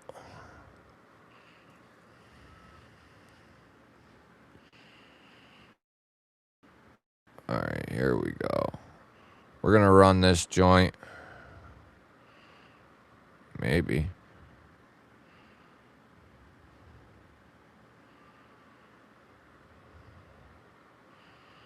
There we go. Yeah, the Pyrite Bowie's a good choice. Although, Wayne, I would say now, to be honest with you, for a CJRB, I would go with that Latitude, man. It is incredibly good for $50. High contender for like $50 knives from this year. And probably CJRB's,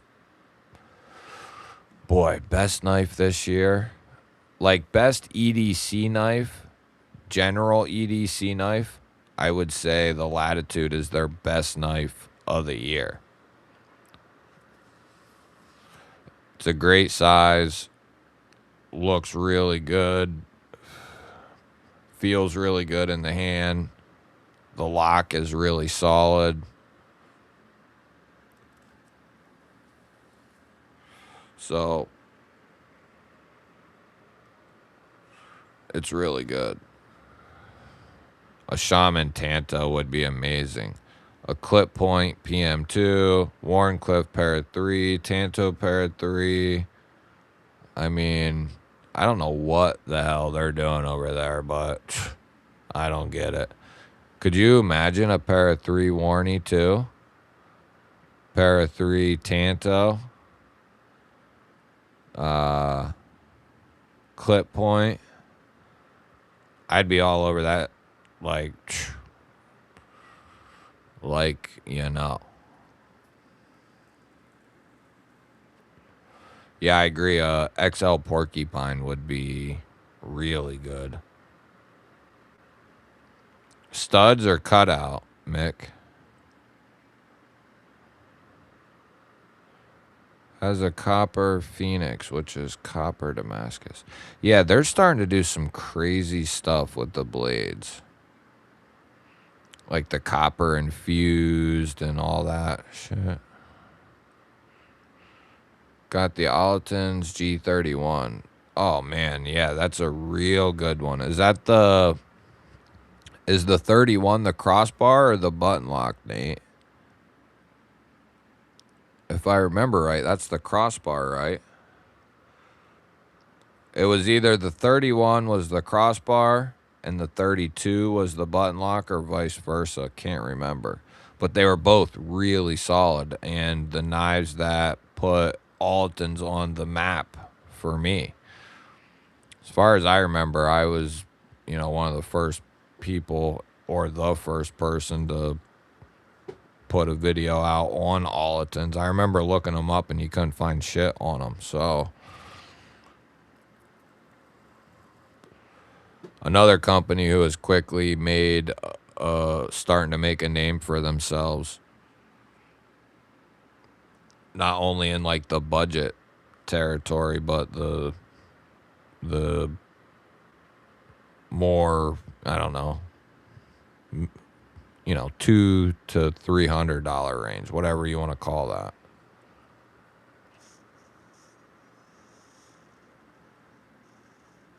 All right.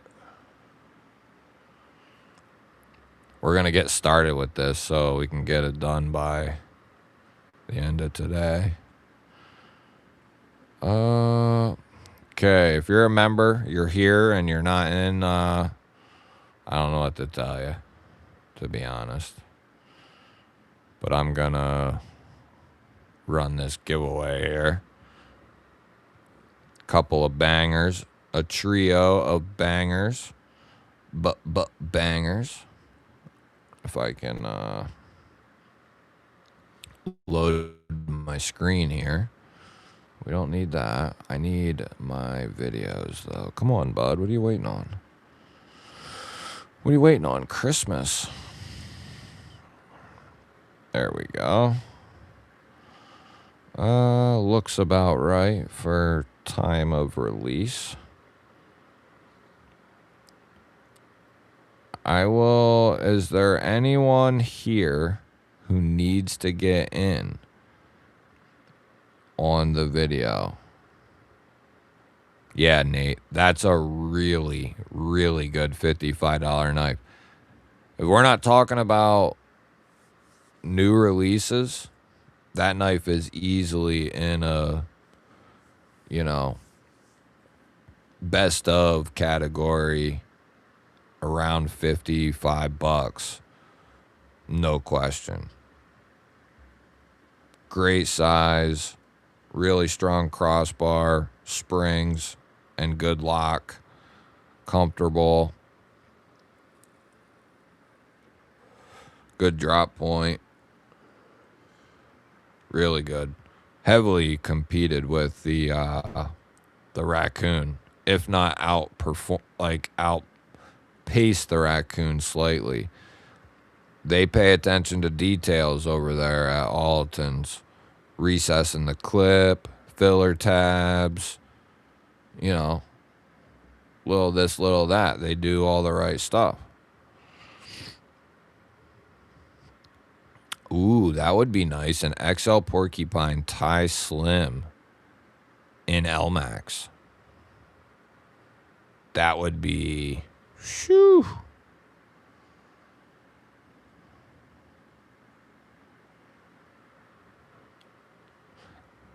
Yeah, I like that Xander. I've seen some people who loved it and some people who weren't a big fan of it, but I never seen why the people weren't a fan of it. I didn't catch what the issue was.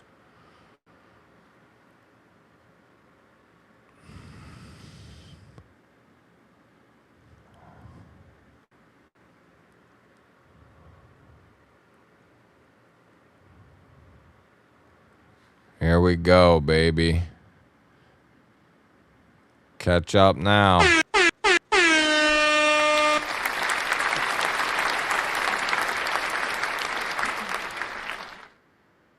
We're running it. We're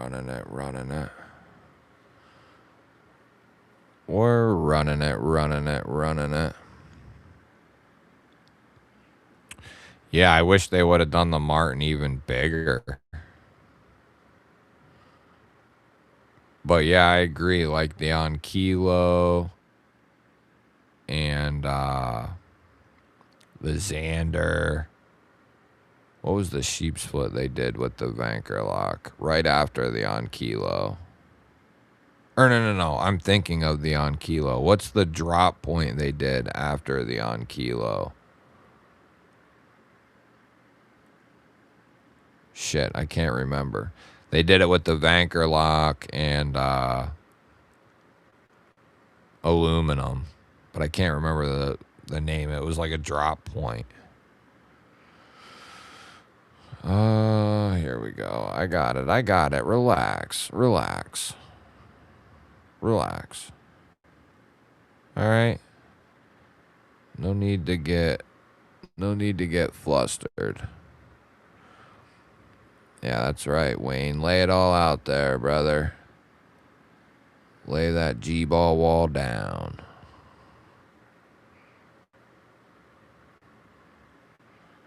Okay.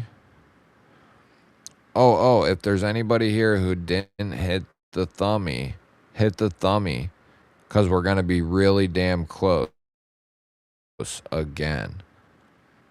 There's always like a handful that come in like later tonight or tomorrow morning, tomorrow, we'll get a few stragglers, but only a few.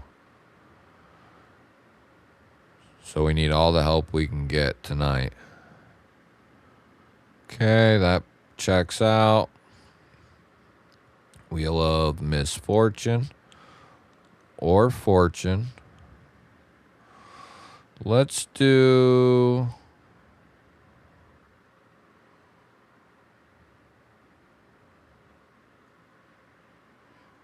Let's do 77. Lucky number 77. Sound good? What's up, Blue? Good luck, my sons. Wayne, I've had the link up the entire stream, bro. The Akita. That's exactly what it was, Lou. Wayne, you really got to get in on the video, bro. It's been up the entire stream, bro. What have you been doing? Now I gotta redo everything. Now I gotta redo literally everything. Wayne.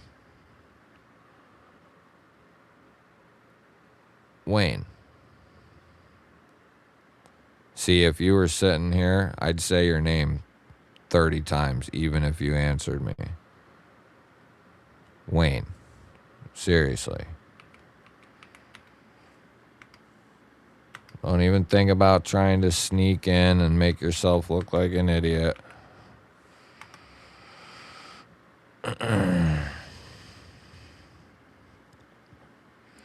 All right, Wayne. There you go, bud. I'll give you 7 seconds.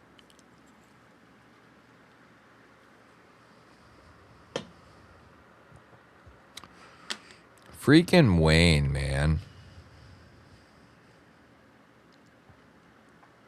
Wayne's like, what giveaway? What link? Just messing with you, Wayne. If I didn't make fun of you and yell at you, you would know I didn't like you. Yeah, Jiminy Crickets, man. How long have you been here, Wayne? Jeez, bro. Let us know when you're done, man. You know, whenever you're ready, Wayne. We'll redo this here.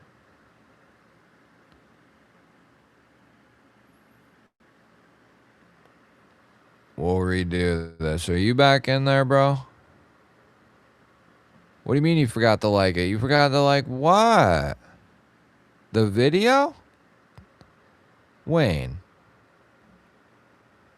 Wayne. Wayne.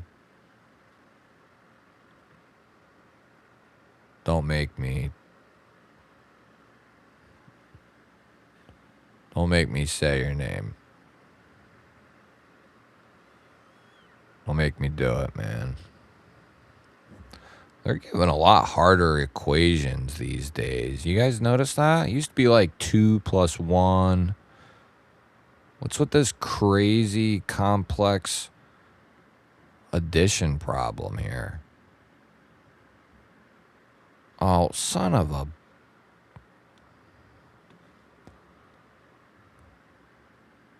Thanks, Wayne. I didn't have stuff set up anyway. All right, here we go. Another rerun here.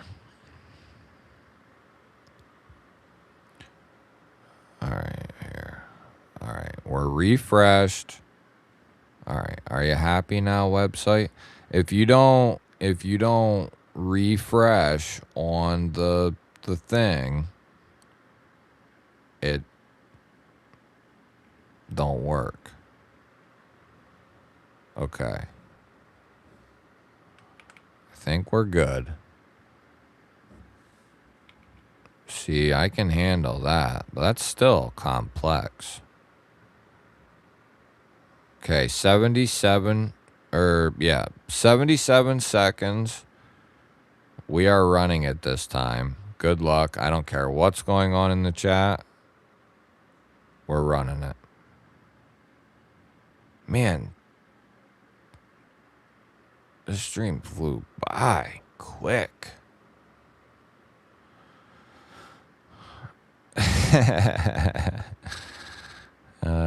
Wayne, you know I love you, bud. GBall make all your problems go away with just a couple clickies of the mouse. And then we get right back to spinning.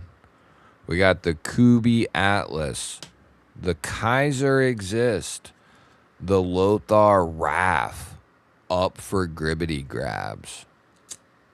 Who's gonna take them home? The wheel's slowing down. The wheel is slowing down. It's starting to slow down now.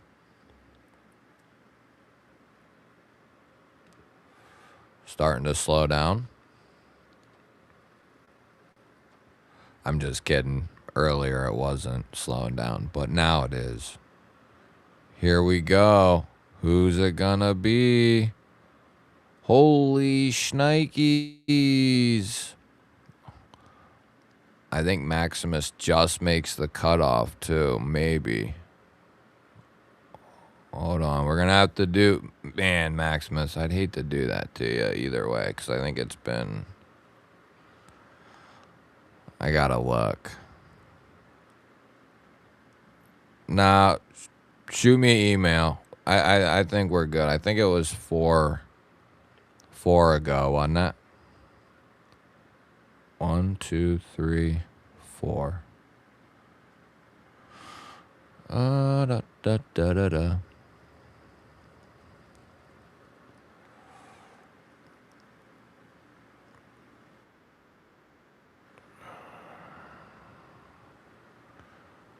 Bum bum bum bum bum bum bum bum bum bum. Yeah, shoot. You're good.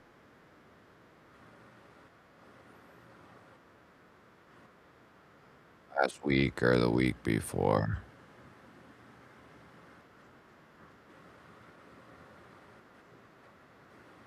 Yeah. You're good. Shoot me an email, brother. You just got a Kubi Atlas. Also, I should have mentioned it to you last time, Maximus. But since you got a proxy now, it was Rolf, I think, right? Or whoever it is, I think it was Rolf, but maybe not. But if you want to do any fixed blades, since they have it figured out, I'm gonna have to talk to them on how because I couldn't figure this shit out, how to ship it, anything. But anyway, if you want any fixed blades or whatever, or you want to talk about them again, I can send them to them, send them to you. But you can let me know. But yeah, shoot me an email. I was going to mention it last time and forgot. But now I remembered, so yeah, let me know. Shoot me an email. Congratulations, Maximus.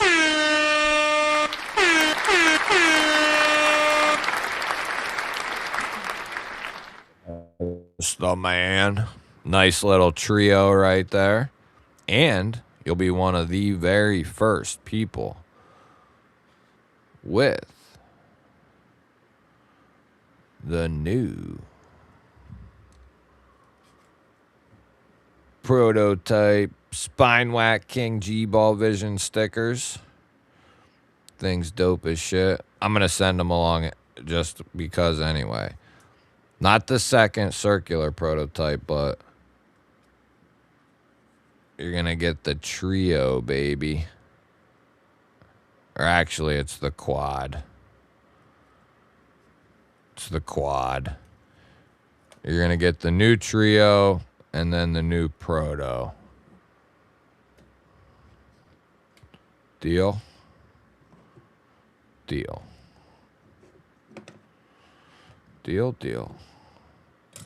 Okay, let's rotate.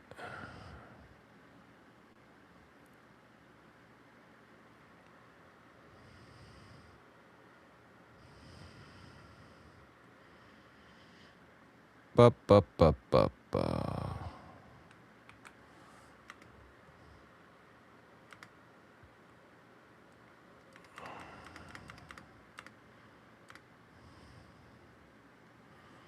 Yeah, close enough.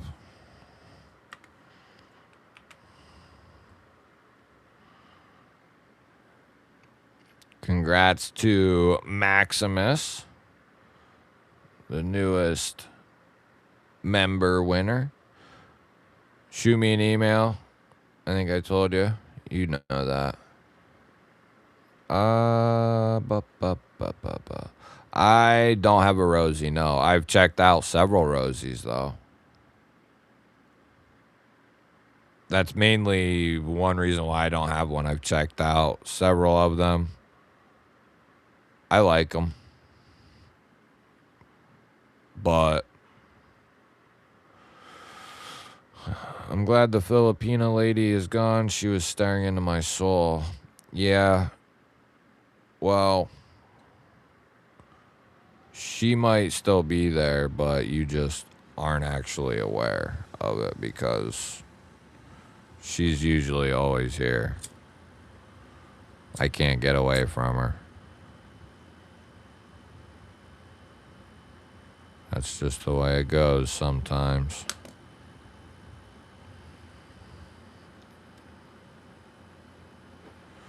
Your Mac PM2. What do you mean, Mac PM2? Yeah, I still have a few. The knife sale stuff's taking precedent over a couple of giveaway things, but as soon as I get those out, I'll get it shipped out. Or unless you want to talk about some fixed blades or whatever. But yeah, shoot me a email. Let me know what's up. What do you mean, Mac PM2? I'm not sure what you mean.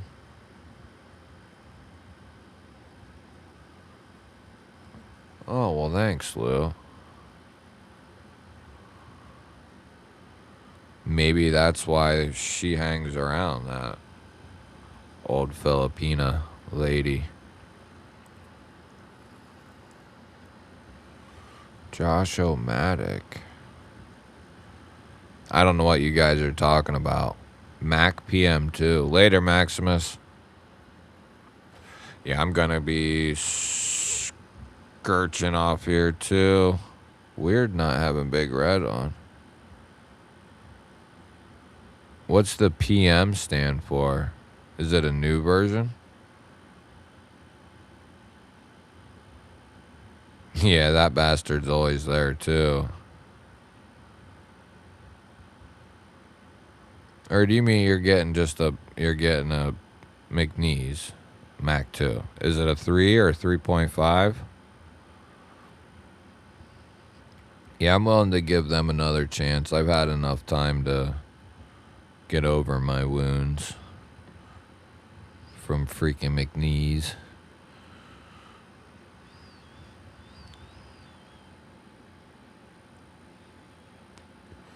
Well, I know something's wrong with you. Or several things. Oh, okay. Yeah, I'm pondering which model to get, a 3.5 or the other one. What do they call it? A Dixon. Not sure which one's bigger. You guys know me. I want the bigger one. The 3.5. is a nice touch. But if the Dixon's a little bigger,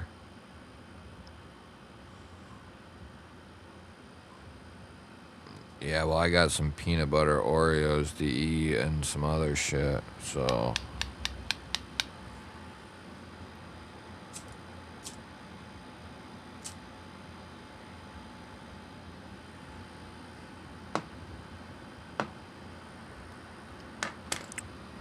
So, yeah, I got some yummy snacks to eat.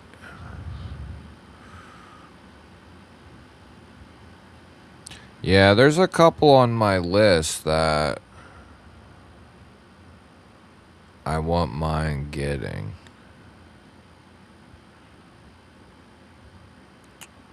The Shiro's on there. McNeese really wasn't on there, but tell us the snacks.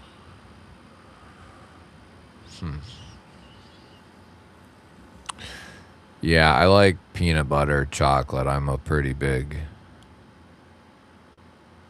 fairly. Yeah, I like peanut butter and chocolate. I'll probably, what will I eat? I don't know. Might eat another breakfast sandwich. No, no, I don't eat much. I don't eat really cupcake. I like more like chocolates. Like the Dove peanut butter chocolate, Oreos peanut butter chocolate. Well, peanut butter filling. The stuff like that. Now, I will eat peanut butter pie and peanut butter chocolate cake. I will eat that. But I've noticed over the years, cupcakes and a lot of other stuff don't taste like they used to. Like they've changed it, and the shit's just gotten worse. Need a cheesesteak. Brisket sounds. We're having some roast beef tomorrow. Yeah, peanut butter pie and peanut butter chocolate cake are like just top tier. Especially if the person knows what they're doing with the peanut butter pie. And the peanut butter chocolate cake for that matter. Oh, if you don't like peanut butter pie, then get the hell out of here.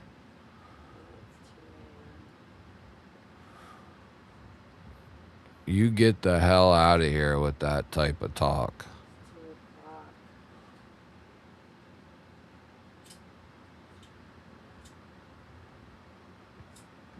All right, you weirdos. You don't gotta go home, and you can stay here. Because I'm gonna leave the chat open for a little longer. So if you're really... yeah, I'm leaving. So you have... No, you have to stay, actually. Continue to be a chaperone. All right. Love you guys. Have a good rest of your weekend. And maybe I'll see you on Wednesday lunchtime for a weekday live stream. We'll do it. We'll do it, I promise. All right?